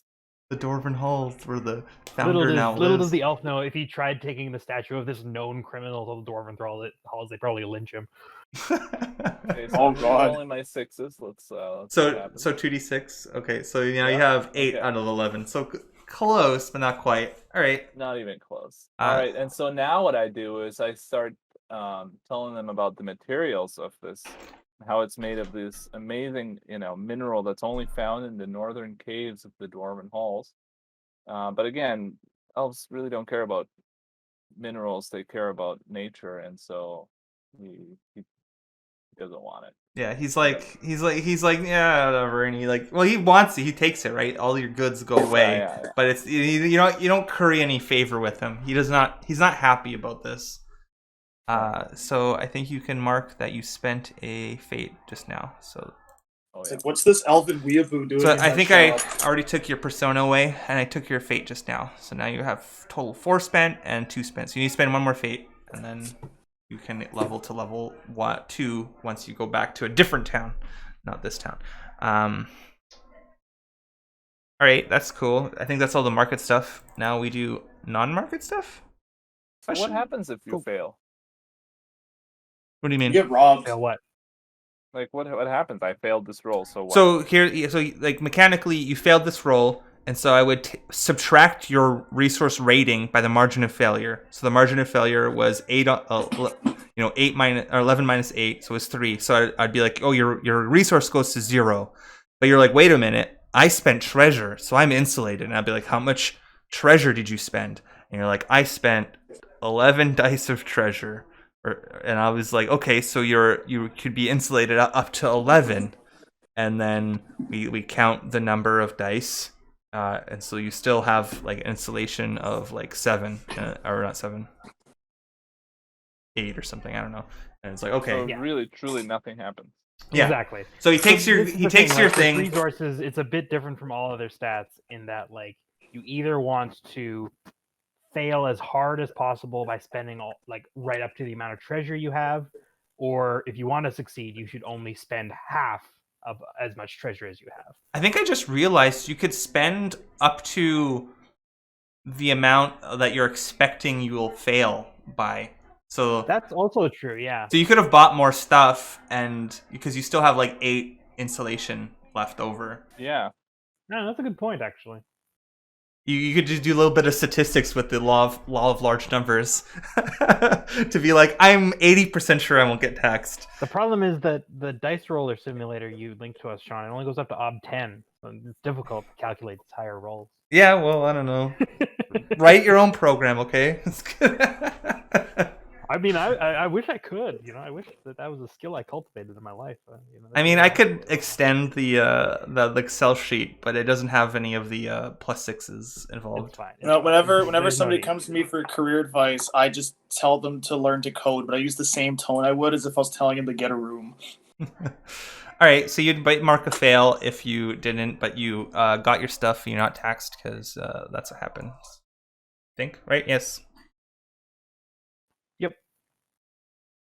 I could also just apply like a general twist as always. I'm the GM Fiat. I can be like, your purses were stolen. You neither get the thing nor the thing. But I think that would be only if I really want to screw with you.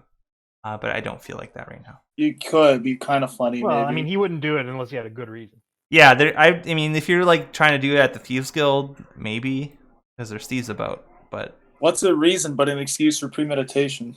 He's in that fancy elf home where they want to take care of you, and they were just like the merchant's eyes glazed over, and he handed you your thing, and he doesn't even remember your name. The entire time, my waist, like my crotch, is at like table level, as he hands it over. And he looks down, and I look at him, and he looks at me, and he looks down. Like mechanically, what your resource stat represents is like you getting like a good name, and then he like goes and like talks to other elves, and they want to like barter with you because you have good stuff, and you become more established. But yeah, that didn't happen. So who wants to do other things? I do. I do.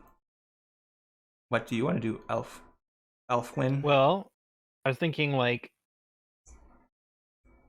we should maybe start looking to hire people to like look after our base camp. It's like a sensible Would be idea. cool. Wait, what about my apprentice? Where do I meet him? How do I meet him? Where's my kohai? Oh yeah, He probably just shows up. He probably shows up. Yeah, I'm imagining. Like I'm his senpai. Yes, that is literally kind of how he regards you. That's an upperclassman.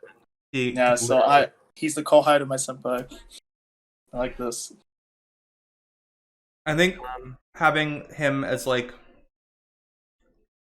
like a shipwright from Clifton that shows up here at the behest of your mentor.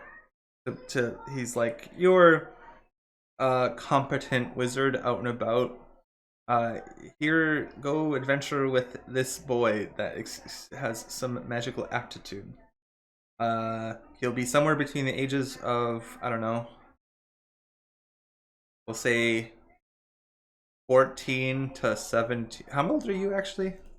I'm like 35. Okay, yeah, he's somewhere between like 14, like 18. Roll a d4, I guess.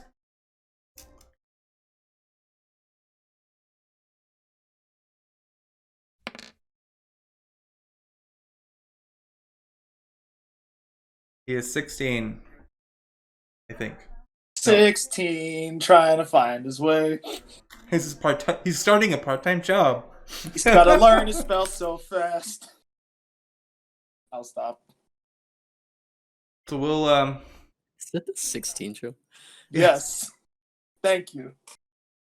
Thank you for validating me. I made a song up about that, about like space travel, about them traveling to space, but I don't remember it really. It was about a drone. Is that a drug? A drone, like a rover. Ooh. But I don't remember it very well. I don't want to sing it. What? Yeah, okay. We'll write. Who is he? Well, who is this? What is the name? You don't need to name him, but we'll add the character sheet. We'll put Wizard Apprentice. Is the name for now. Can be edited by all players in all players journal. Sure. I'm going to try to name him by the end of this session. Okay, and we'll put him in kind of the hirelings section. But I'll change the folder from hirelings to hirelings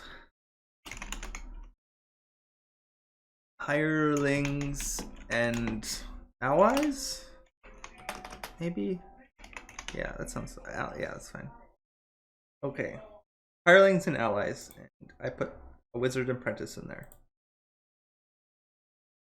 So maybe should put it in NPC relations. I don't know. My folder system doesn't make much sense to me. I don't expect it to make much sense to you. That's where he is. Or where? Is it he or is it she? I guess. Roll a die for me. I feel like that's a component I don't want to have control over. Okay. D2. Nice response. We'll do a D3. Right, we'll do D3, and the third on a 1 will be female, 2 will be male, and 3 will be that they don't want to tell you. And, okay. In which case, I'll respect it. Wow. What is it? It's a 2. It is a male. Okay. So it's he. You can name him, and yep, he is starting a part-time job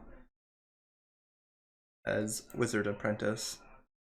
He is ready to apprentice for the wizard. He'll hold your fox and pet him, because we keep forgetting about the fox, and I need somebody to remind me of the fox every day. We'll forget about. I think you'll be less inclined to forget about your wizard apprentice than your fox. All right, that's cool. We are all extravagant. I have this young man holding my fox as I jaunt around town, looking stylish. To get your fox a diamond necklace. It's not a collar. It's a legit necklace. Every curse begins with K. So, Elfwin, you said you wanted to do a thing, I recall? I do. I want to hire someone, you said? Yeah, I think a sentry is the most sensible place to start. A robot sentry? Yeah, I think I would like to get I would really love to get a cook in camp.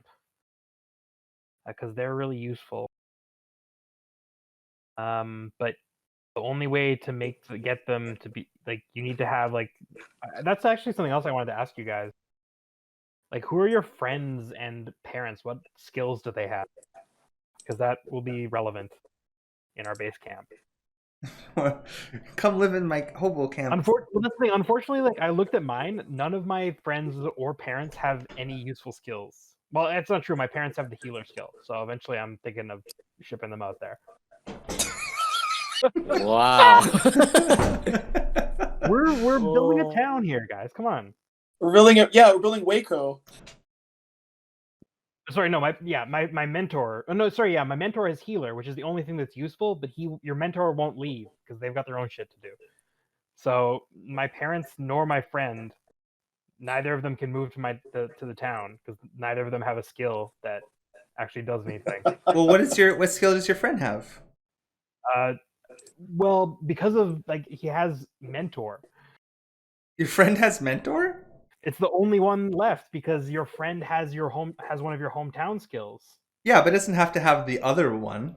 My friend is a also sailor. be a healer, for example. Oh, I didn't know that. Okay, because he didn't have a skill because your friends didn't used to have skills. Yeah, I was about to say that my friend has no skills. Well, my friend is a sailor. That's all I can say. We'll say like he has the same skill. I can make a healer then if that's okay with you, Sean. Well, mechanically, I think it's fine because he is essentially mentored by your mentor.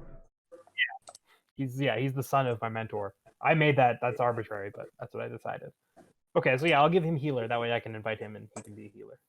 Okay. Yeah, you can go to the tavern and try to circle someone up to hire.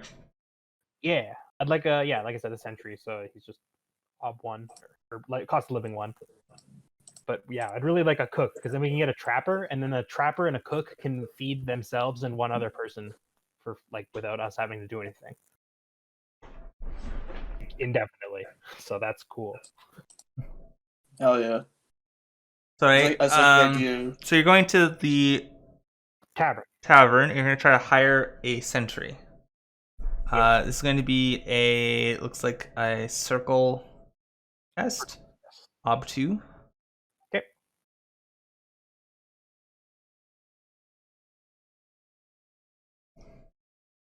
And I think you get some sort of hometown thing. I think maybe, or maybe you're not level at the level. Let me check. Yes, +1 to circles in my hometown.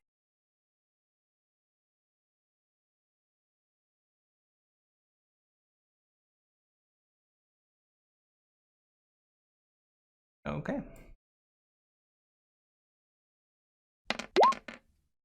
I succeed. I double-clicked by accident, but they were both 2, so it doesn't matter. Okay. You are completely average rolling. You are good at video games. So no, role playing games. I don't know. I'm a gamer. You are the epic gamer. You know how to roll. All right. You're very good we'll have at to rolling. escort him to our base camp, but he'll keep an eye on it. Oh my god, how many Persona and Fate do you have? What level would you be if you spent them all? I wouldn't be. Level 6, I would be maybe? what I am. If you spent all of them, you could be level 6, maybe. I think the amount of barely. Like, the amount of Fate now is insane. I mean, I spend it, okay? That's fine. That's fine. Because you're a smart gamer. All right, so you managed to find a sentry. I'm already a level ahead of all you jabronis. He'll probably be an elven We're on the same person. level. They have fighter 3 and only act to protect a camp or your baggage or to try to avert disaster when on watch. Sentry's come equipped with clothes, shoes, a satchel containing preserved rations and a bottle of wine and a weapon. Roll a d6 to see what kind of weapon they have. And you can further equip them with more cool stuff. He has a staff. They will help in a kill, capture, or drive off conflict, but must be assigned a point of disposition as long as it is to protect your camp or your stuff.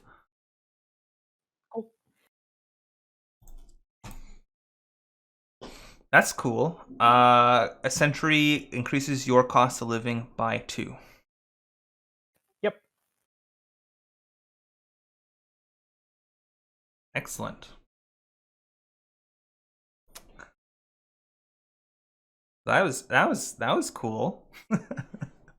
You purchased the service of a sentry. We'll have you name him It says centuries, so but it's probably just a single person, right? Yeah, it's just one person.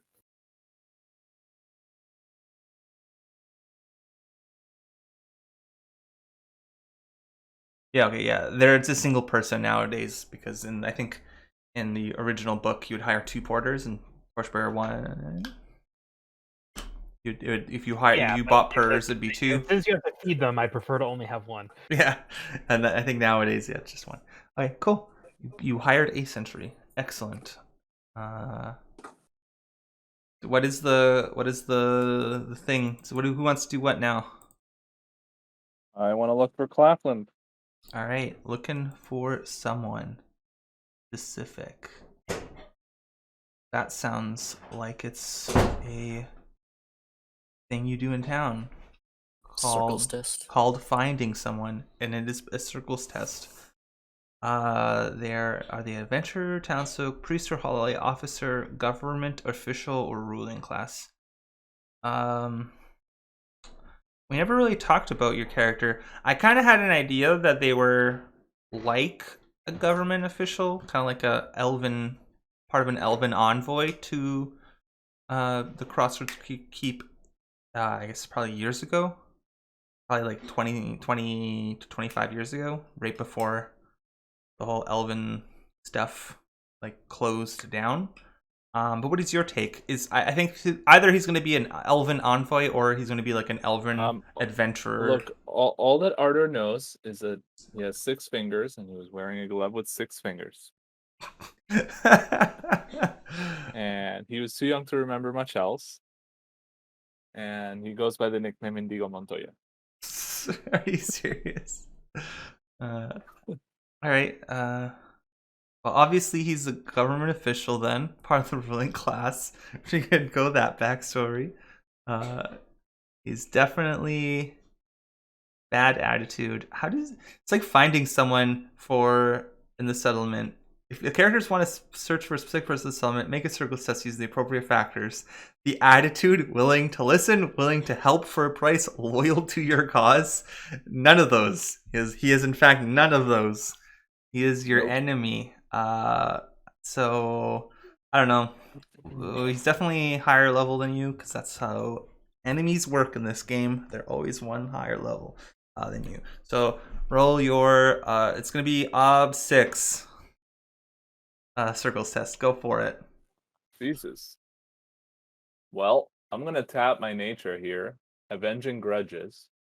Yep, it is definitely within your nature. So you're testing your nature, not tapping. Well, he's testing it instead of circles. No, he is just to make the circles test because he has the relevant ability. But he's gonna add the 5 dice, right? You're spending your persona for free. It's definitely within your nature, so you're getting the dice. My last persona. So that's gonna be a circles roll. Yeah. And I'm using a trait. Persona, I think, right? No, that's not how it is. Use nature inside. There we go. Use nature. Sorry. Okay. Is anyone gonna help me with this, or can anyone help with this? They can. Does anyone if they want care to help me find this dude? Wait, I know. Is it circles test? Yep. Yeah, it's a circles. What, putting you in touch with a man of distinguished elvish character? Of course I'll help. I'm glad that you're willing to search out a man who will better your nature.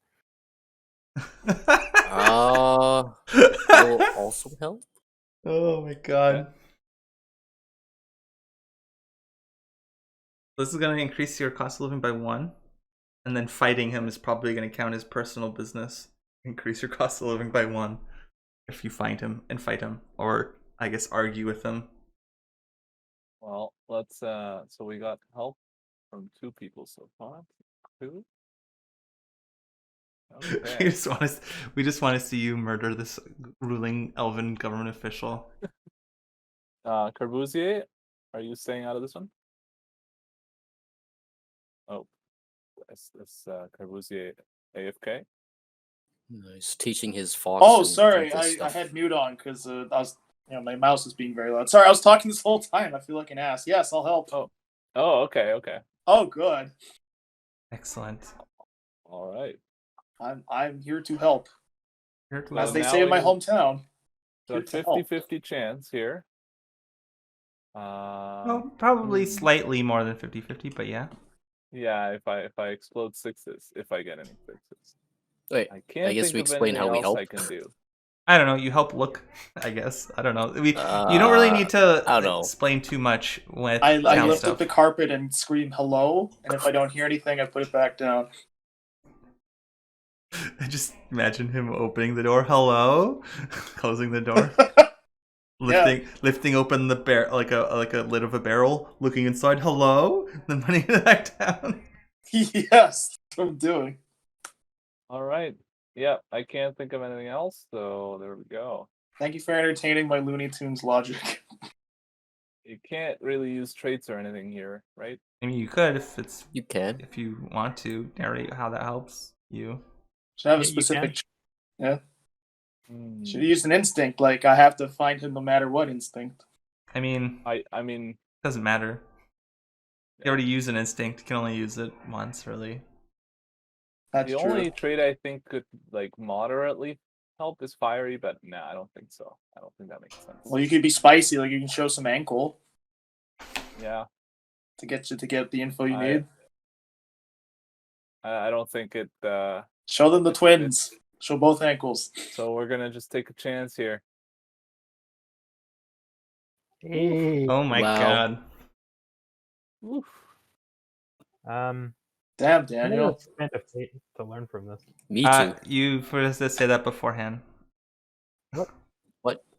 That's Yeah, what I was gonna say. You don't. Well, he rolled. I don't know. Fair enough, that's fine. I know, but I was gonna take the fail or pass. Okay, well, both of you are doing that. Oh no, I won't do it because I didn't say beforehand, and for me it matters. Okay. For me, it didn't matter. Okay. Well, I'll let Roman do that. Okay.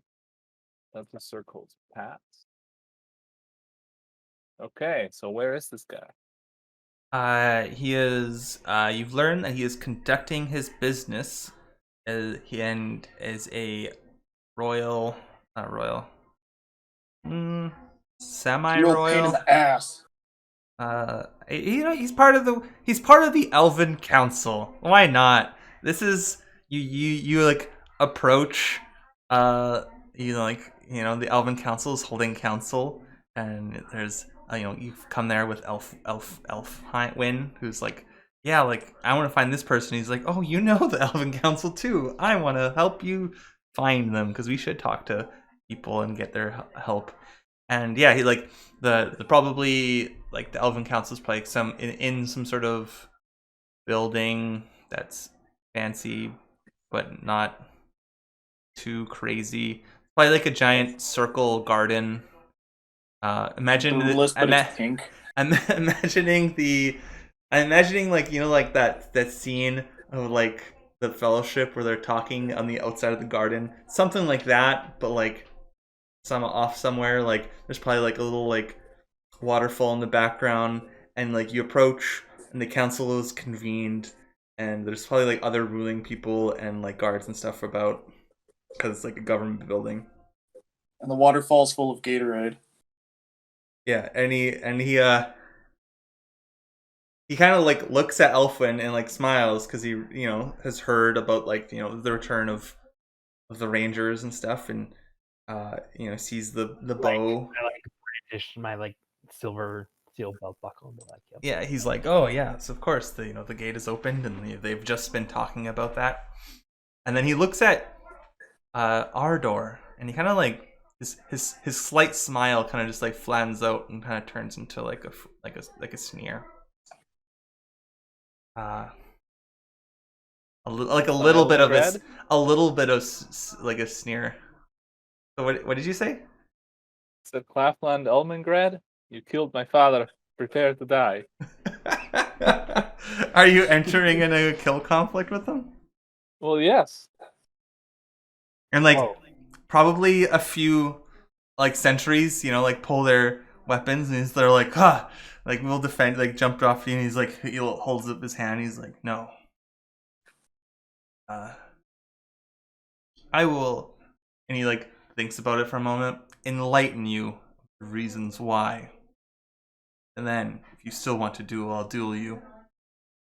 But your father stole several artifacts of elven nature and a few of dwarven nature. And he was hawking them on the market, a human market. And he looks at you and he says, correct me if I'm wrong, but aren't you outcast from your dwarven halls?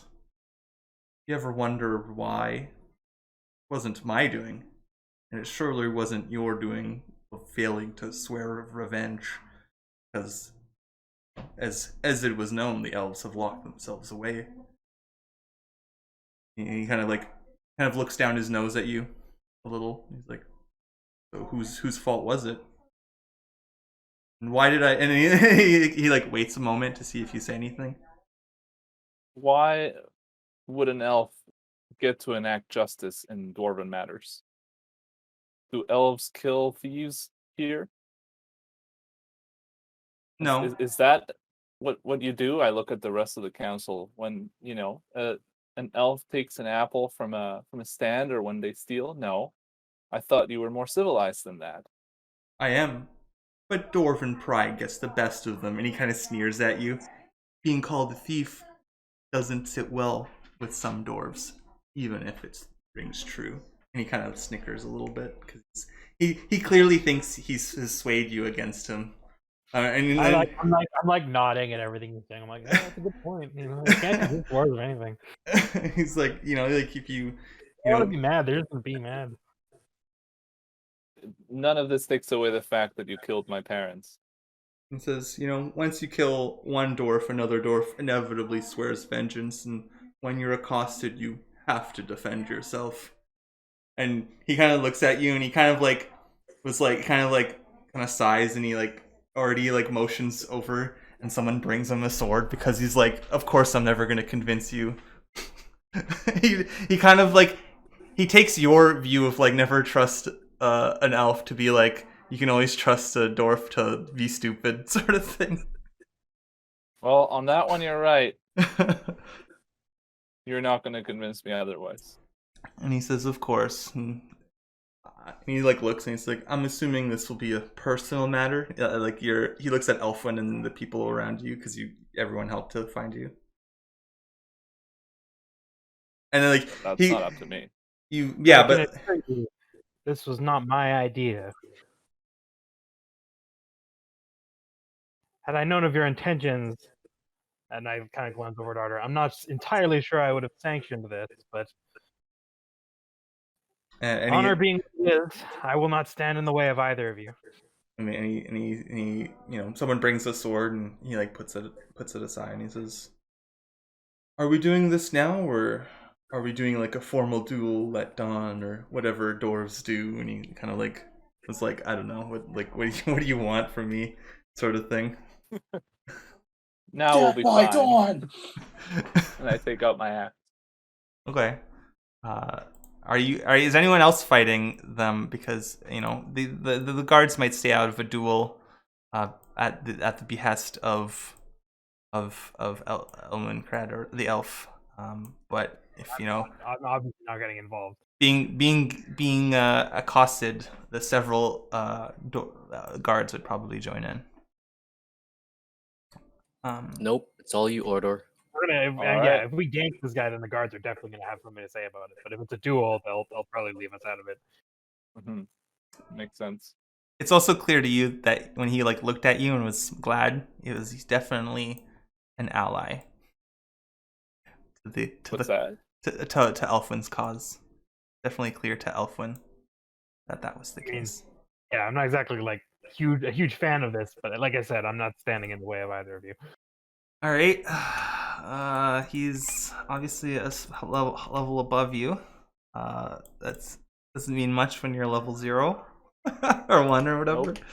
Nope. We'll say he has obviously probably fighter 4, being an elf, I guess. Let me look up what he is, and then I'll give him a couple of relevant skills. And he's a menace. So I think that should be in the Scholar's Guide, probably. The Desidens.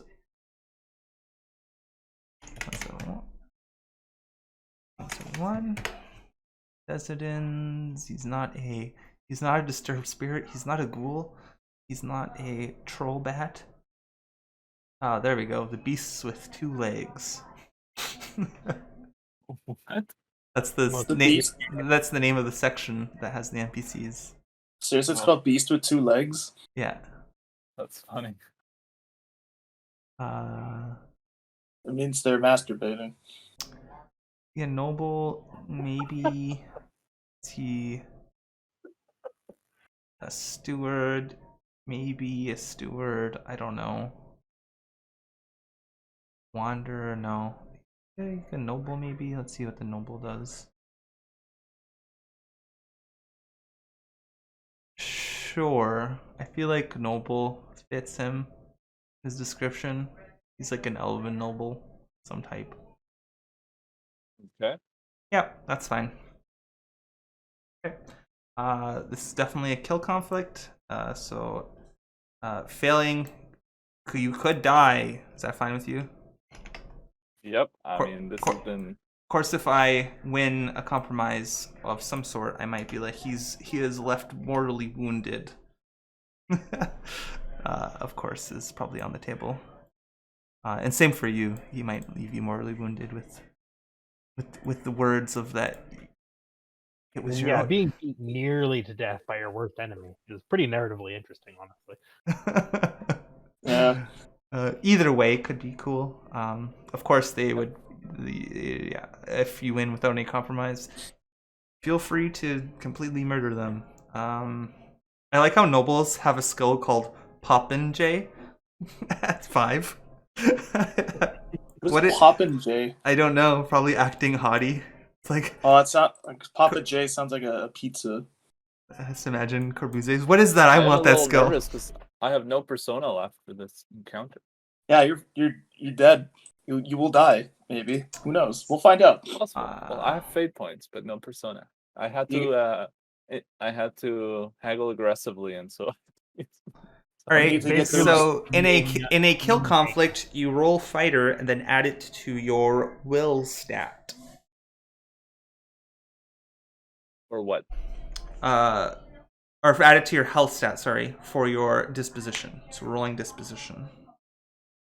Add so fighter plus health. So you roll your fighter, just like the skill rating, and then add it to the number of your health. Like add the number of successes for that fighter test to your health rating and then to determine the total number of disposition you have. Do it automatically if you're. Yeah. Wait, never mind. You can just click fighter and click that it's a disposition roll because it's awesome like that. And you said health. Okay. Why does it say 4 when my have some chocolate milk because you're epic. That's weird. Oh, because are you hungry and thirsty somehow, even though you're not? No, I'm not. Wearing a backpack -1 success. Maybe? Huh? Oh, that's what it is then. Well, just take your backpack off and give yourself a bonus or something. Your health is... Yeah. Is your health 5? It is a duel. Yeah, it's 5. I don't know how to take my backpack off for this. Other modifiers will give you +1 success because I don't know how to make it that you're not wearing a backpack. When you do the roll, it whenever you have a minus. Yeah. Wow. So that is a bad roll. 6 +5.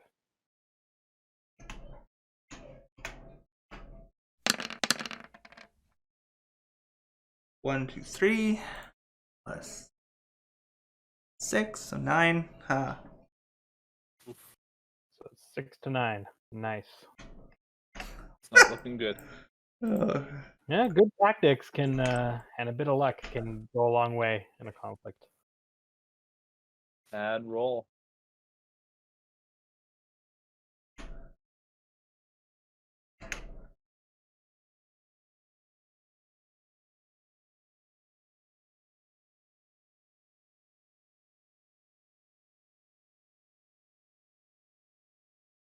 All right.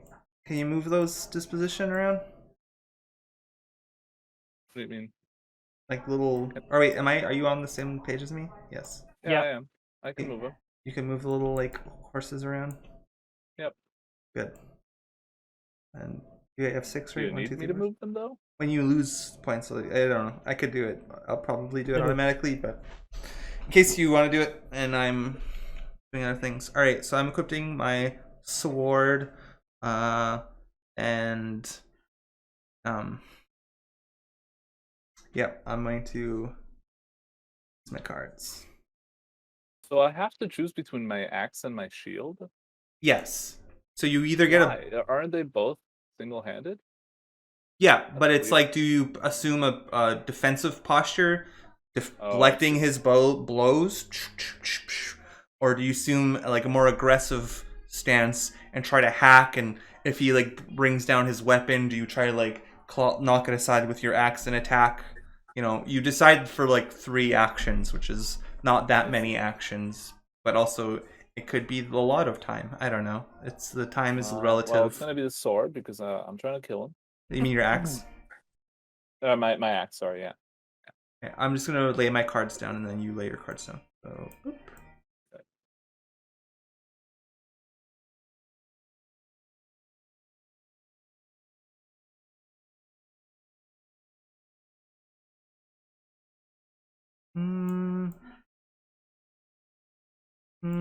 I'm gonna redo this.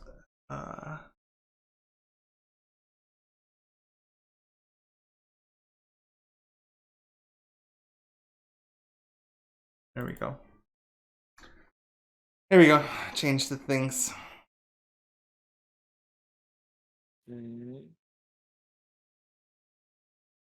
So do you have the conflict deck available? Choose all your actions. I do. They're all performed by you. He's probably wearing some sort of like leather armor, probably. Or like some sort of like leather equivalent of armor, although it might be like really cool, sick, magical elven robes or something. I don't know. Sure.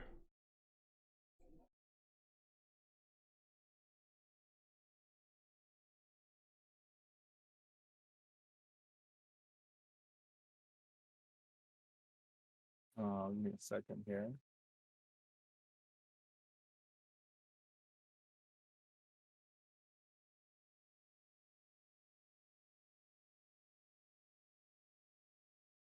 Oh my god. Just thinking about like what either I think narratively it's interesting no matter the outcome. He kills you, you kill him, you nearly kill him, he nearly kills you. It ends in a stalemate and you kill each other. It ends in a stalemate and neither of you decide to murder each other.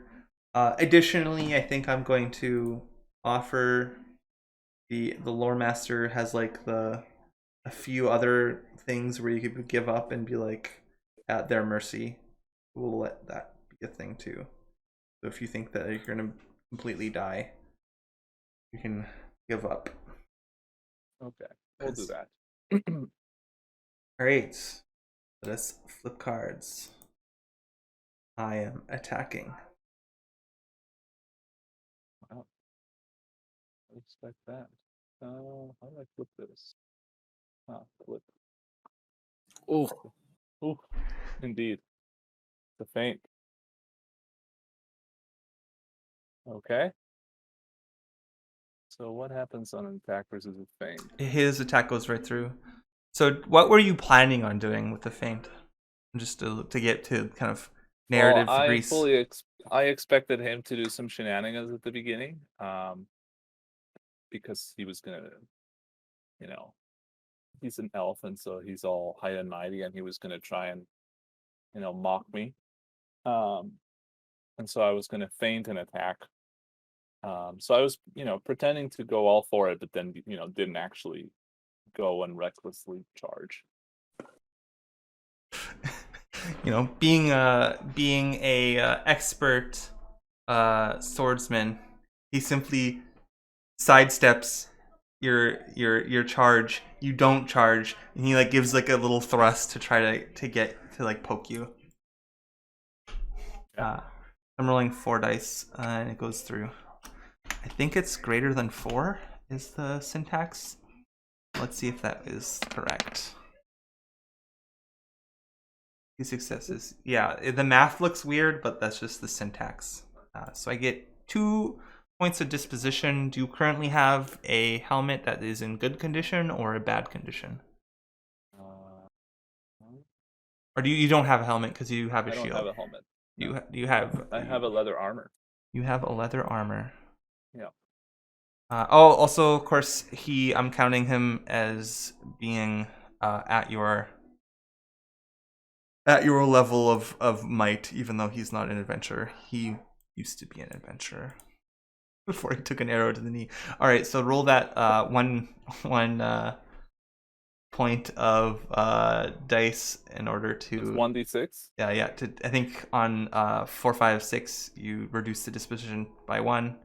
Otherwise, nope. You take the 2 points of damage. All the rolls are going poorly. All right.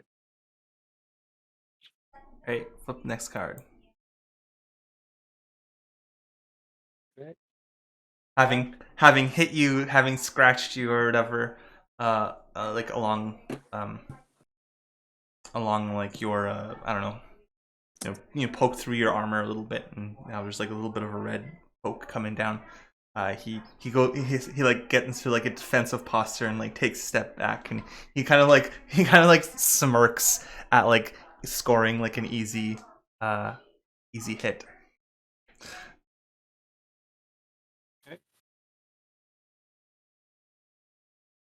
So you'll be. This is a versus test. Yeah. So you'll be. Is this a fighter roll? You're rolling fighter, and I'm telling you what my health is. My health is 6.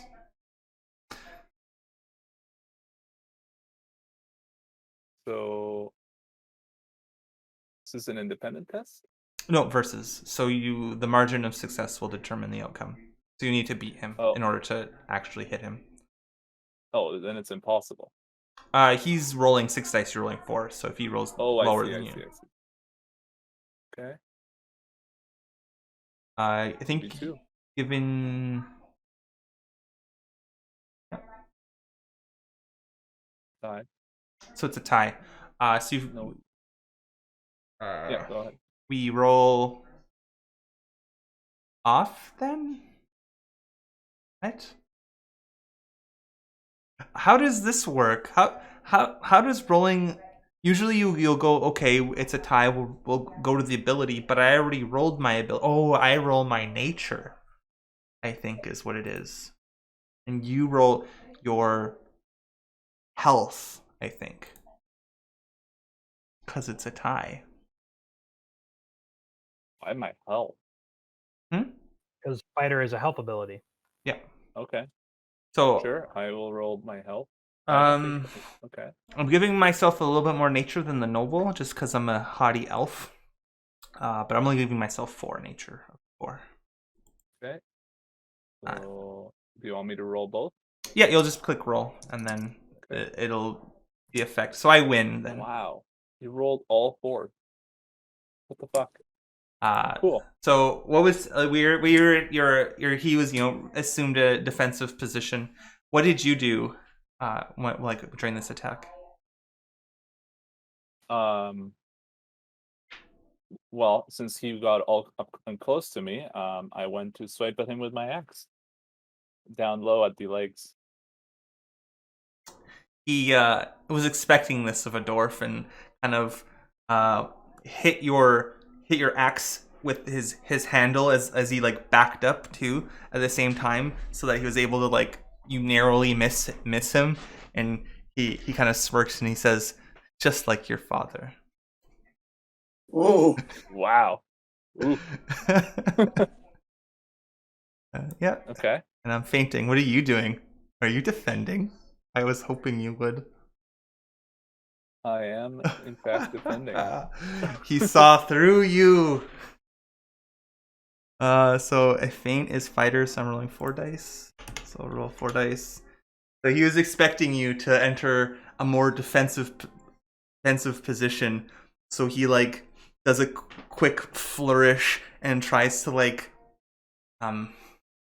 use that momentum of like that, like when he said just like your father, to like goad you into attacking so that he can score another as he tries to score another quick hit.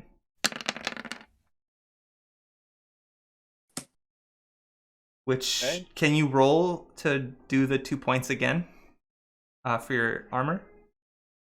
If you failed the first roll, Chris, do you know how armor works? Sorry? If he failed and didn't deduct a point from armor, does he just make that roll once, or can he continue rolling until he deducts the point? I don't know how. What kind of armor do you have? Leather armor. The leather armor. No, you only roll once for leather armor. Okay, so you take 2 points. Oh my gosh, he's gonna murder you! Oh no! I'm afraid for you. Oh, go. I'm just afraid of things in general, but this is very dire. The rolls haven't helped. But anyway. No, they have not. Carry on. That sixth finger, man, I'm telling you, it really helps with holding the grip on the sword.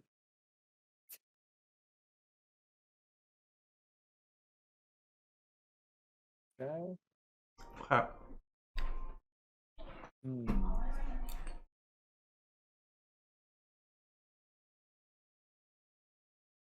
And of course, like, there's like a gathering of people about.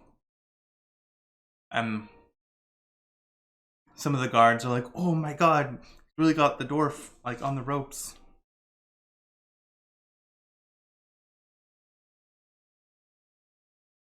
Feel free to beg for your life at any point. I'm only laughing. I'm only laughing because I'm just trying to remind you of the lore master thing where you can throw yourself at the mercy of your enemy. Can't remember the rule for it, but there's a rule. What was it? Probably under. Okay. What is this guard doing? Can I get rid of it? I can delete it if you want. Sure. I don't know where that card came from, but anyway.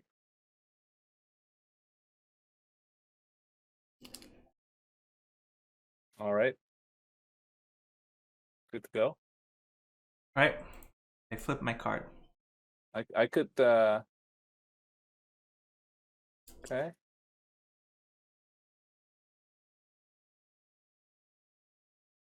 Maneuver against a defend is a versus test. Oh yeah, I'm still really having my sword. Also, I didn't do it last time, but I'm doing it this time. I'm giving myself +1 die to attack for the rest of the conflict. Because swords are kind of like what's it called? Versatile in that way.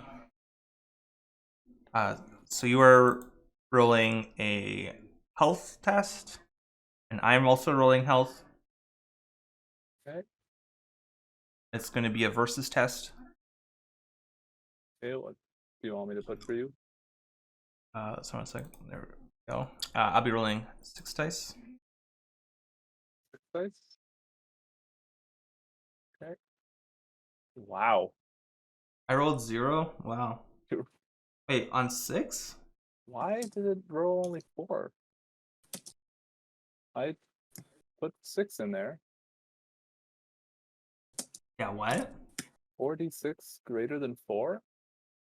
You rolled 5. That makes sense. Why did I roll 4? That's so weird. Do you see what I had selected? I definitely had 6 selected. Yep, I saw that. I'm just gonna roll 2 dice then. Okay. Another tie. Okay. We go, I guess, tiebreaker, nature. And also, yeah, did you mark a failed nature test, I guess, from last time? No, I didn't. I haven't. Or no, a failed health test, sorry. It was a failed health test. And now, don't count this as a failed, it'll be in nature. So it's going to be nature against nature. Okay. And I have a nature of 4. You have a nature of 5. The margin of success that you have you will gain that amount of disposition back. Okay. So 3v1. I'm trying to like gain like a better positioning in like the center of like probably the garden. Just putting some space so I have time to react to you. What are you doing? I am reducing our distance to try and reduce your ability to gain position, because I know that the sword is better from longer range than the axe. Okay. Yep. Okay. So that's a margin of 2, right? Oh, you rolled it already. Yeah. Yeah, so you gain 2 back. Okay. Let's just move to the yellow. Wow. Who's gonna die? I don't know. Flip card. It's probably me. I'm attacking. Okay. I'm attacking too. Alright. So as you come closer, he thinks that this is the best opportunity and tries to go for like a flourish, like a quick slash, maybe across your shield arm or something to make you drop. Like he was fully expecting to be in a better position than now, but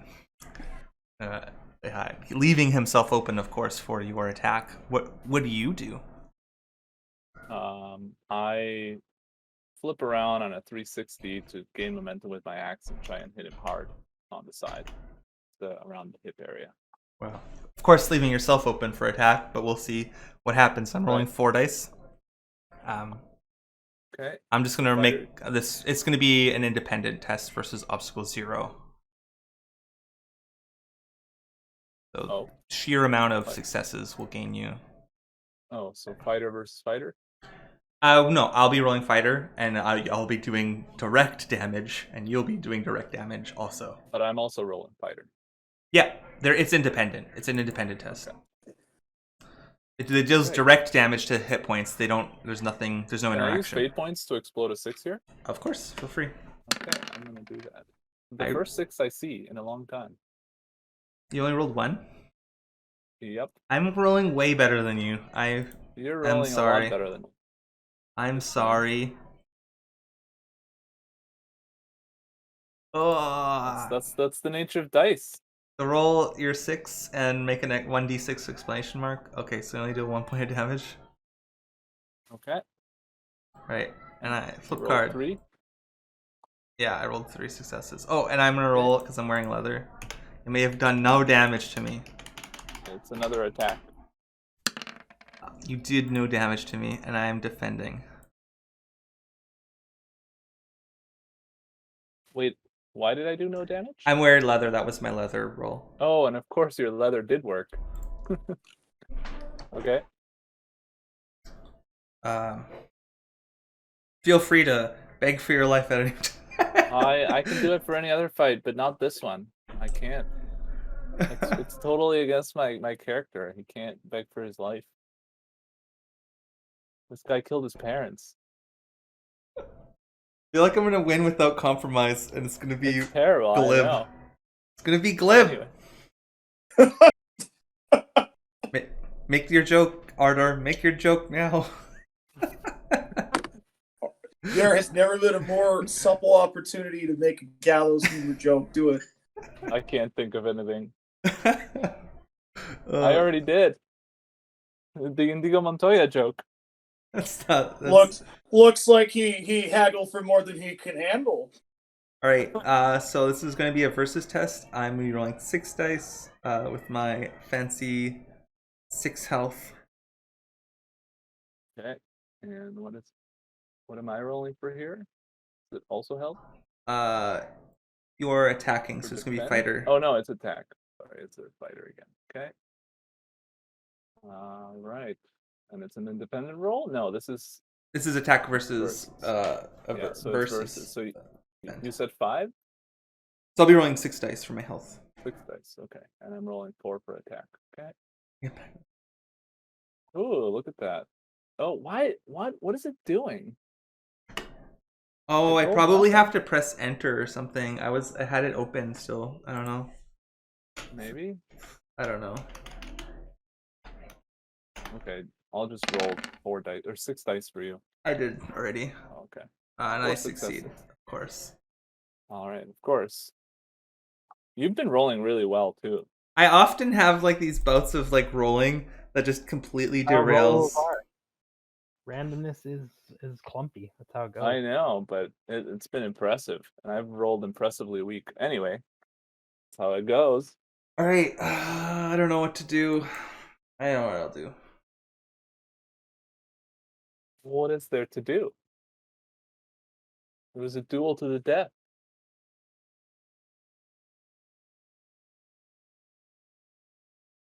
Wait, isn't it over?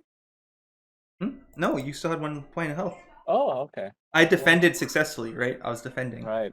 Didn't matter what my thing was. I didn't do any damage to you. If I had damage, I would have healed up. So that happened. The only damage is attack and feint. And yeah, feints is more risky. And if you attack while they attack, you leave yourself open.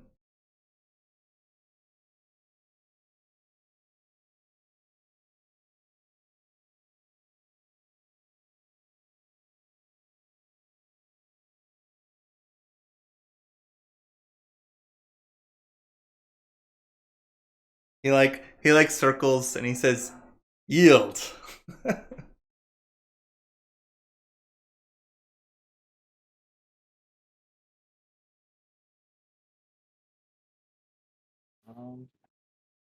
Can you delete this one? Yep. I don't know why it doesn't let me delete them. You want me to delete this thing too? Here. What thing? The one on this. I'm gonna delete this one too. There you go. Use new one. There was like one in the somewhere random. Oh, okay. Yeah, that had nothing to do. This. Do this. Okay. Cool. All right, let's flip card. I flipped my card. I'm maneuvering. So am I. I like walk around you, and as I call for yield, I'm like waiting for you to swing so I could try to attempt to maybe disarm you or something like that. What are you doing? I am,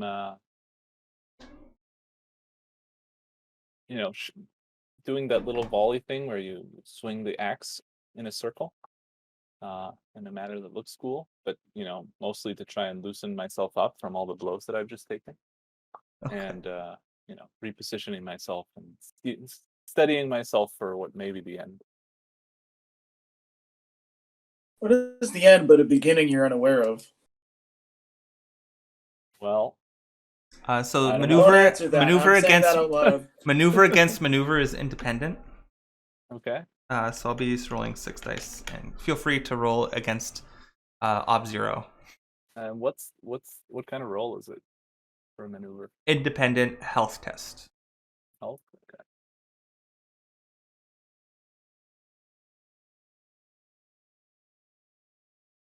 All right, another subpar roll. Only 1 success. Okay. Okay, for once I got a better roll. So okay. You can gain position. I'm gonna, of course, impede you or try to impede you, because as you're like going thinking whatever, I like jam my sword into your maneuver to try to to prevent you from doing whatever maneuver you were doing. Thinking that perhaps it was more of like a planned maneuver that you were to attack at a certain angle. I try to impede you. Of course, you can impede me, or you can gain position for your next roll. Impeding gives me a -1 die, so I impeded you. You're at -1 die. So you can give me a -1 die, or you can gain +2, netting you a +1 die on your next turn. I'll gain +2. Okay, so you have a net of +1 because I impeded you. Okay. What did you do to impede me, or to gain position over me? I tried using my axe's hook-like properties to Also, what does your axe do? Sorry, what does axes do? Did I not tell you? Nope. Axes. They're a kind of weapon. I feel like they might give you a +1 success on an attack, but that might be. That would have been nice to know earlier. I can give myself 1 damage, but then I healed up full the next round anyway, so shouldn't have made a big difference to that. Gear maybe 148. Do you know what axes do, Chris? Not off the top of my head. Let me check. Weapons. Oh, there's Axes the use- table. Battle axe. Is it a battle axe? No, it's a one-handed axe. Are they a difference? Hand axe. Hand axe, it does nothing. It just bypasses chain mail armor. No wait, no, that's no wait. It may be no wait. It may be thrown once per fight to change an attack to a versus attack against attack to be a versus test instead of independent. Oh. So you can just like whip it at him and then use your shield to try to fight him. Okay. Well, in order to. So what was the question? What do I do to what? Oh, you said to gain position. You said you were gonna use it like a hook, right? Yeah. I try to like remove his sword, like. He holds on and like kind of like stumbles forward a bit. You gain a +1. Your next go. I'm fainting. What are you doing? I'm attacking. Oh no. Totally thought you were gonna. I thought you were gonna attack and then defend. I thought I saw through you. Again. I was trying to be an arrogant duelist. Okay. So I my hope, I guess not my hope, but what was the name of this character's hope? Claflin, Elmingrad. Claflin Elmingrad? Yeah.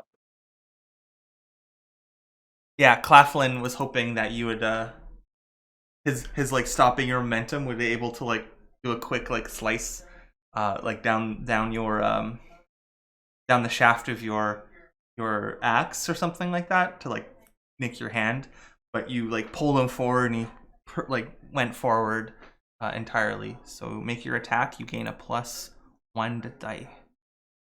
Okay. This is a fighter check. +1.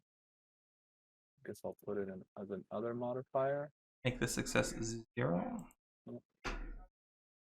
Okay. Why do I have -1 successes now? Wearing a backpack -1. No, that's right. completely. I'm not wearing the ignoring that. And I'm gonna explode the 6 because why not?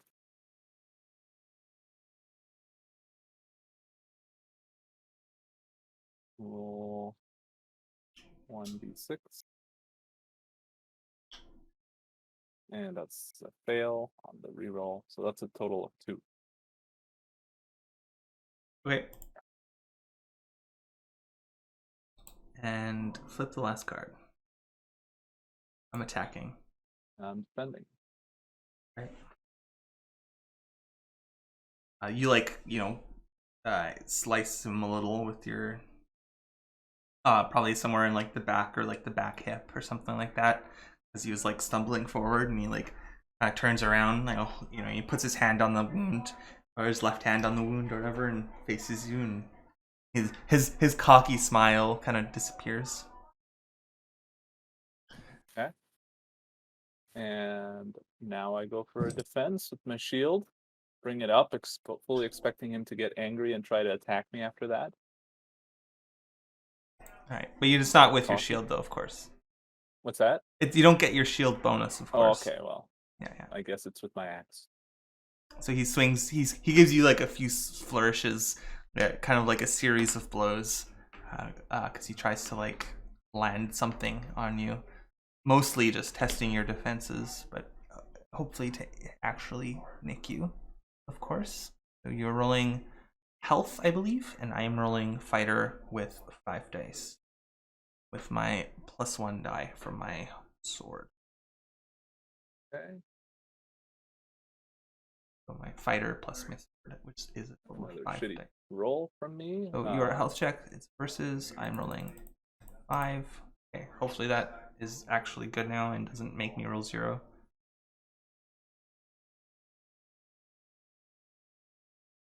Did it? No. Oh wait, I had already clicked roll. Oh, okay, so I'll roll dice then. I thought it was independent, but I guess it's not. It's versus. It's attack versus dependent. And I rolled a crappy 2. And I rolled You rolled a 5. staggering 5. Of course. Why is this broken? I gain all my hit points back. No, wait, I don't. I murder you. Yeah. Oh my right. god. Minor compromise, though. What does a minor compromise mean? You are now circumcised. Okay. Let's go to the... Wait, is that the minor compromise then? What was that? So... Some background music going on there. We are in a fight of some kind. It's a conflict with 8. Let's look at the killing is my business negotiation stuff. And we'll also look at the extra rules about dying, because you can. I don't know if you have any persona, but if you did, you could spend them and not die. No persona left. I used it to haggle unsuccessfully. Compromise, minor compromise. The losing side may ask for a small part of their goal or something related to it. The loser angers, exhausts, or injures the winner. The loser is defeated, but they flee, or they're caught, or they stand and fight. Sorry, say that again? That's a minor compromise? That's a minor compromise. Okay, So, can you read them again? Where are they? They're just... Sorry. I'm reading them. You kill conflict, but earn a minor compromise. All but 1 or 2 members of your team are killed. And you select one of the minor kill compromise options. Minor kill compromise options. Where are Loser these? inflicts injury on the winner. The loser kills one of the winner. If fighting a group, the loser raises the alarm. The fight drags on and someone or something stumbles in and witnesses the loser's demise. The loser hides an item so the winner can't find it. Where are these? In the Which kill manual? conflict compromises in the Scholar's Guide, page 78. I feel like you get to offer the first compromise, obviously, being the loser. The GM wins the kill compromise. He killing is my business. So yeah. When a player engages in kill compromise, they put their character's rise at risk. Choose one of the options listed with the appropriate compromise results of the conflict. Using a kill compromise. If you lose the kill compromise without compromise, you and everyone else in your team is killed. Opponent is unharmed and owes you no compromise. You lose the kill conflict but earn a minor compromise. All but 1 or 2 members on your team are killed, and you select one of the minor kill compromise options. I think the only one that makes sense is to inflict injury. So you die and he's injured? Well, none of the other ones make sense for minor kill compromise. I mean, I would say the fight drags on and someone or something or someone stumbles in and witnesses the loser's demise might work. Because if you still want to play the game, that might be a good way to introduce a new character who might be interested in taking up your character's cause. Well, so let's look at, there's probably in the Lore Master's Guide, I believe. There'll be, I think it's called Terrible Price, 94. Yeah, that's true. The terrible price. There's that as well. So, pay the terrible price. If your character suffers the dead condition or is killed as part of the conflict result, you may pay 1 persona and say, I have the will to live. Once you pay that price, do all the following. Okay, so you don't have persona. Nope. Alternatives to the price. Start again at level 1. Take up a quest. Your character dies and passes on forever. However, you may take one of your deceased character's friends as a new character. A role, you can become your henchman, your companion, or your cousin. The friends. Cousin. You don't have neither of those. The master becomes a student if you are at level 7 or higher. You could become your mentor. Supplication of the Queen of Dead. If you were, they can go and try to save you. If you have a cleric or something. We need a shaman. for that. Journey to hell. If you're at level 10, you can go to hell and take your thing. Okay, so you're dead basically, and Yeah. you injure him or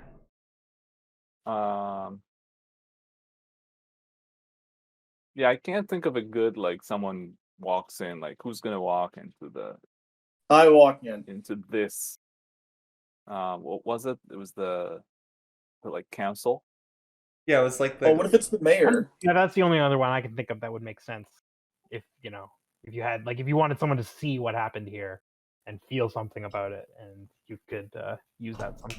yeah. For example, Oh no, they're killing him. if you And then wanted he's gonna kill me. yeah, if you wanted like say like the leader of the mayor, like the council, perhaps he came back and saw this and saw that he killed someone and then perhaps is ejected from the council or at least temporarily suspended is something you could do because he witnessed your death. Screw with him. Or just injured, Sure. depending. He could be injured. He suffered a wound.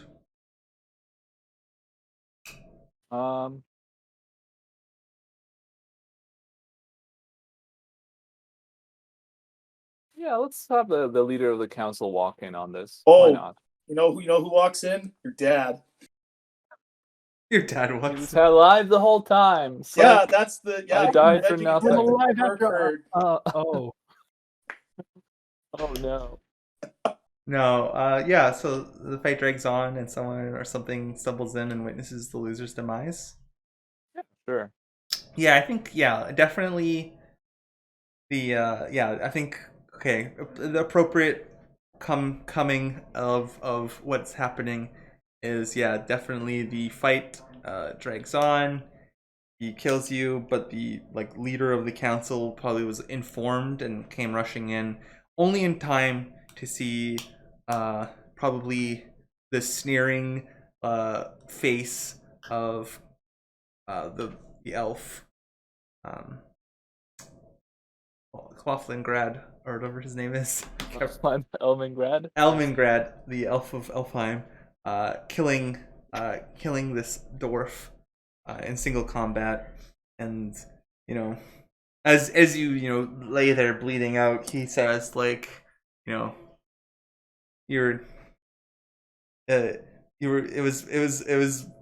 this was harder than killing your father or something, but easier than your mother, and this is what the mayor hears, and so then arrests him, and he's now gonna be having deal with some legal issues. All right. Oh, Ardor. I kneel down over body and I close your eyes and I grip your hand and go in peace, friend. I take my hat off and I put it to my chest and I close my eyes. Gripping your hand to my chest, I slide the ring off your finger. Oh god. Whoa.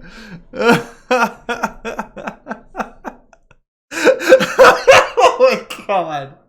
Yeah, check his boots. They're the same size. I'm not gonna just bury it with him. It's a perfectly good ring. Okay. As he takes his last breath. All right. Yeah.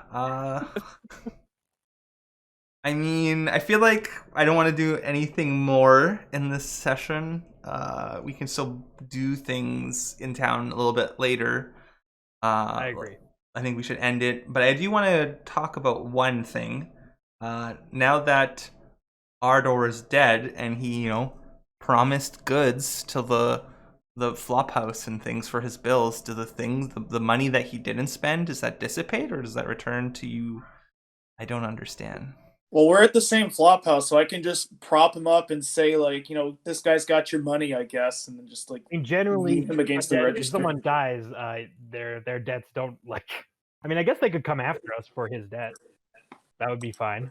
Yeah, I'd say get him, fellas, and then point to a gravestone. Yeah, I don't know. We'll talk about that. We'll maybe, I don't know. Speaking, if someone dies, it's a wash. The business is well, we can't charge a dead guy. I don't know. Maybe it's like student loans. They follow you forever, even after death, even through bankruptcy. Yep. Yeah. Good thing student debt doesn't exist in the fantasy world. I mean, what could be a worse curse to embiggen on somebody? Okay, well, that was fun. Maybe, I don't know. Wasn't that fun, but it was intense Never for sure. when someone dies, but that's the risk you must take. It was a definite possibility from the build of the character from the day. No risk of death, then there's no joy in success. Yep. I mean, he was a famous duelist. As if he took their ring. That was funny. It's worth 5 stacks of treasure. I'm not letting that thing go in the ground.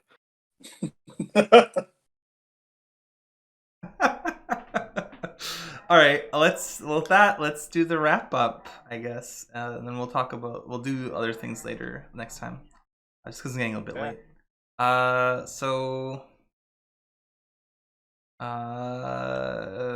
Leave Sing Sing's goals.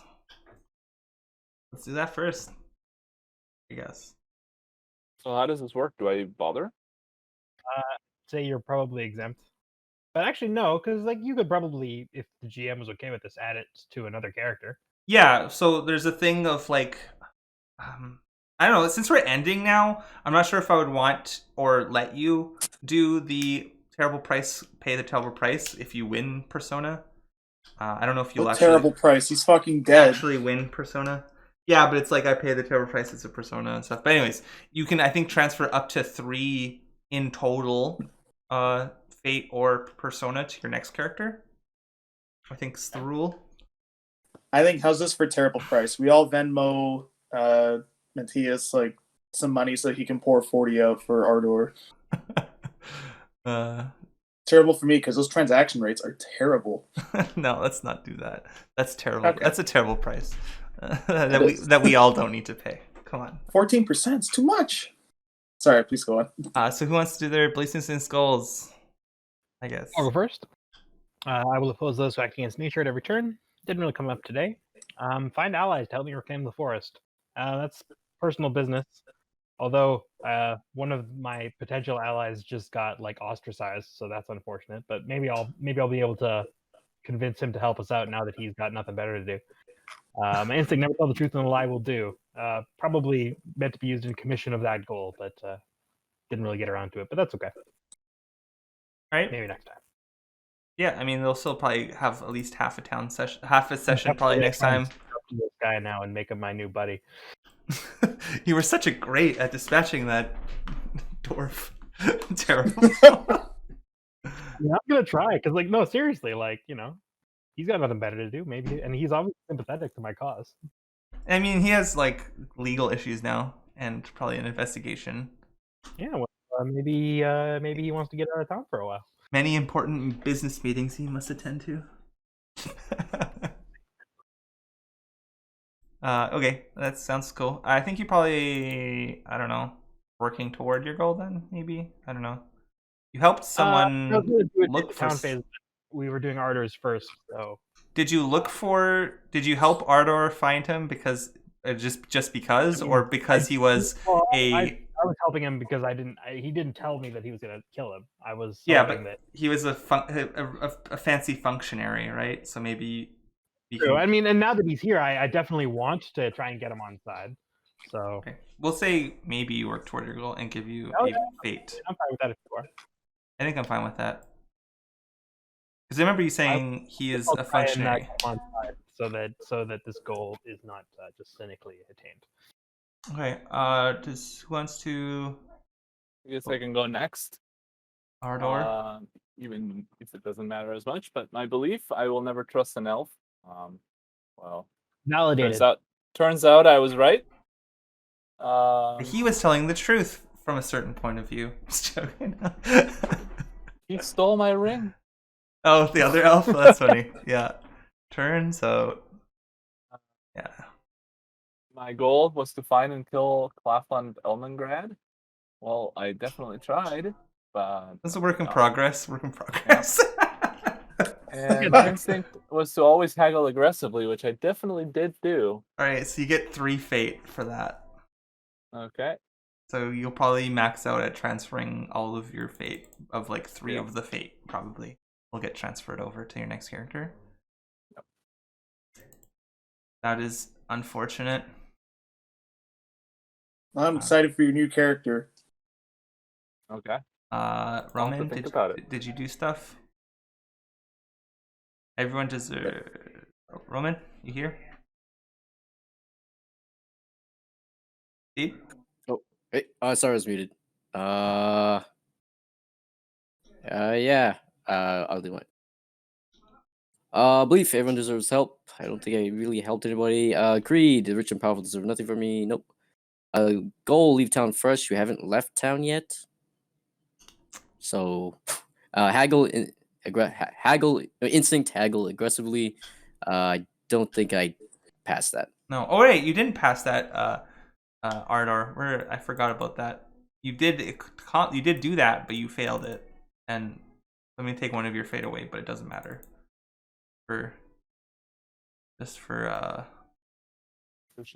Correction, just to be correct. All right, yeah. So I'm not sure about. I mean, I haggled aggressively. I just failed.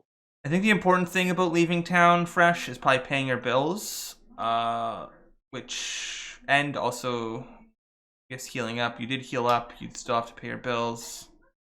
Is that I kind of don't know. I don't know if I want to give you a work of progress on that, but I don't know.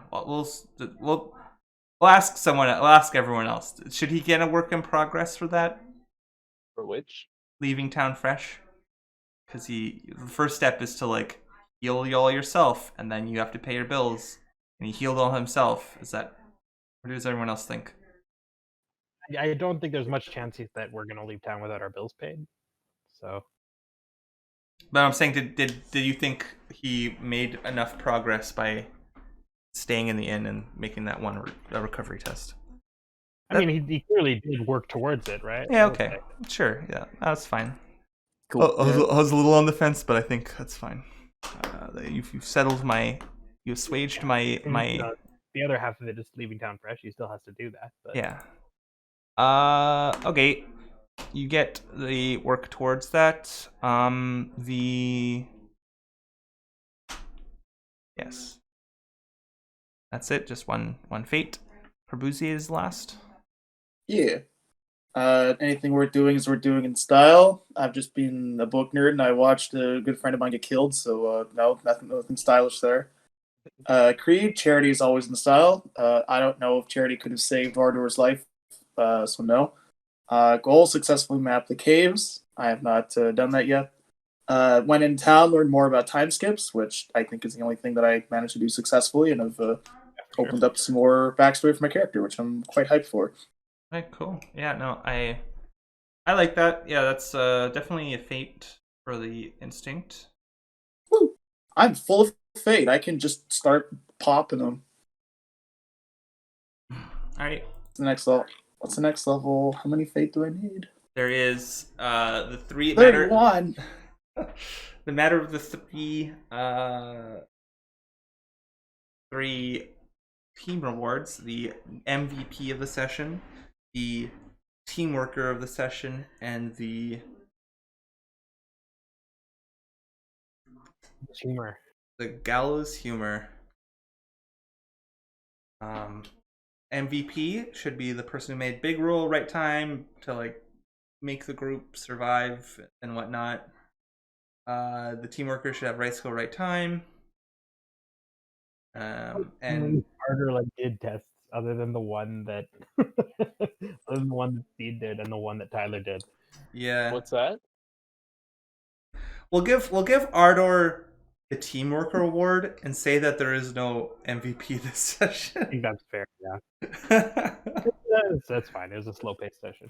Yeah, we'll give Ardor the persona for team worker when no one else got an MVP, and that will be that. And then Gallows humor. I feel like why team worker? Because you bought the stuff. Oh, okay. Okay, fair enough. So that's persona? Yeah.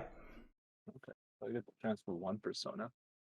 It might be one persona 2 fate, or it might be one persona 3 fate. Well, I'll look up the rule on that. Okay. we'll have to think about making your character too. We'll do that later. So Gallus humor is me staring face dead in the eyes and making a joke. Kraken wise. I think the only person that had the opportunity to do that might have been Ardor. But well, I think I blithely said offhand, now that's a sticky situation, as he was the life was leaving his eyes. Oh God. I don't. I did not actually say that. I kid. I stole from a dying man today.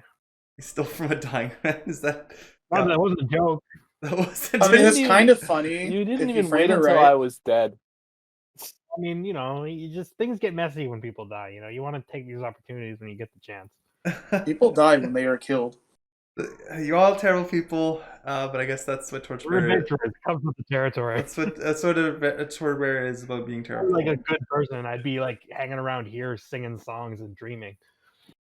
True that. Yeah, don't dream in the dream city. Yeah, no, never. Don't do that. I really like shooting people with arrows. Yeah, like It's Cupid's too arrow, much. though. Okay. That's that. We name the session. What do we name it? Out the Ardor. Out the Ardor. Nice. Don't hit Don't hit Ardor on the way out. I like those. Never waste a good ring. Never waste a good ring. The one true ring. Kind of like murderous compulsion. It's like you wouldn't Patricide Dwarf Edition. You wouldn't spoil the whole chapter in a book with the name, right? Exactly. We did. That's why I like, you never waste a good ring. It doesn't. No, really... we did that last time. We said it was a huge waste of time. How's that not a spoiler? How's that not telling you it could have been in reference to lots of things. And to be fair, it was mostly talking about opening the vault. Other things happened. That's true, but if I read a book and it's like, this is a waste of time, I'm like, why would I read it? Well, to be honest, if you skip that chapter, you wouldn't have missed that much. But you don't want to skip this one. There we go. We did spoilers, so we can't have a high ground on this. Revenge ends in a murder on the streets. It's pretty dramatic. A ring in the hand is worth a dwarf in the ground. Murderous revenge? No. I mean, I like murderous compulsion. Avenging a grudge? But Psycho killer, what the hell? Not truly. You killed my father, prepared to die? Oh, that might be good. Die. How about just prepare to die? No, I feel like you killed my father, prepare to die. Sure. Is good. I can dig it. Works for me. And the next chapter could be you killed Ardor, prepare to die. You killed. No. This guy's gonna be a buddy. Don't worry about it. Oh my God! You killed Ardor, you bastard! I'm gonna pal up. Session name: You killed my father. In my mind's eye, you say you killed my father, and then you both say prepare to die. That's a really long title. If that's everything you just said. No, not in my mind's eye, but like when I'm imagining happens, you killed my father, and then you say prepare to die, but he like mouths it, prepare to die. Those rolls though. That was impressive. I mean, that was really unfortunate. I mean, I didn't expect to win, but I didn't expect to lose that bad. That's the thing, right? Sean's special, that's why. On like even a medium compromise, usually. Yeah, I don't know what it is. Sorry? I don't know. I was just gonna say I don't know what it is, but like the beginning of last Torchbearer campaign was also really rough, partly because of the rolls too. I don't know. And Mateus, I just want to say, like, the way that you died was really cool. Last time I played a dwarf, he died because he jumped too hard in a wagon that was in a tree, with no like any cool narrative. So I think you got the better death. Yeah, I mean, I don't feel bad about it. This was, you had a character who worked towards. Sorry. Yeah, this was one of the ways I envisioned this character's story to go. Yeah, like you had a goal, you worked towards it, you had your final conflict, and like there was a closure. You didn't like stub your toe and then like cripple yourself for like generations until like you hit the ground. My favorite major kill compromise, by the way, is the loser is killed, but their demise causes massive collateral damage. Nice. Starts a fire, opens a dike, collapses a roof, etc. Yeah, that's great. That's so good. That was fun, and now here I will end the stream. Gentle viewer. Night. Good night. Good night, fellow gamers everywhere.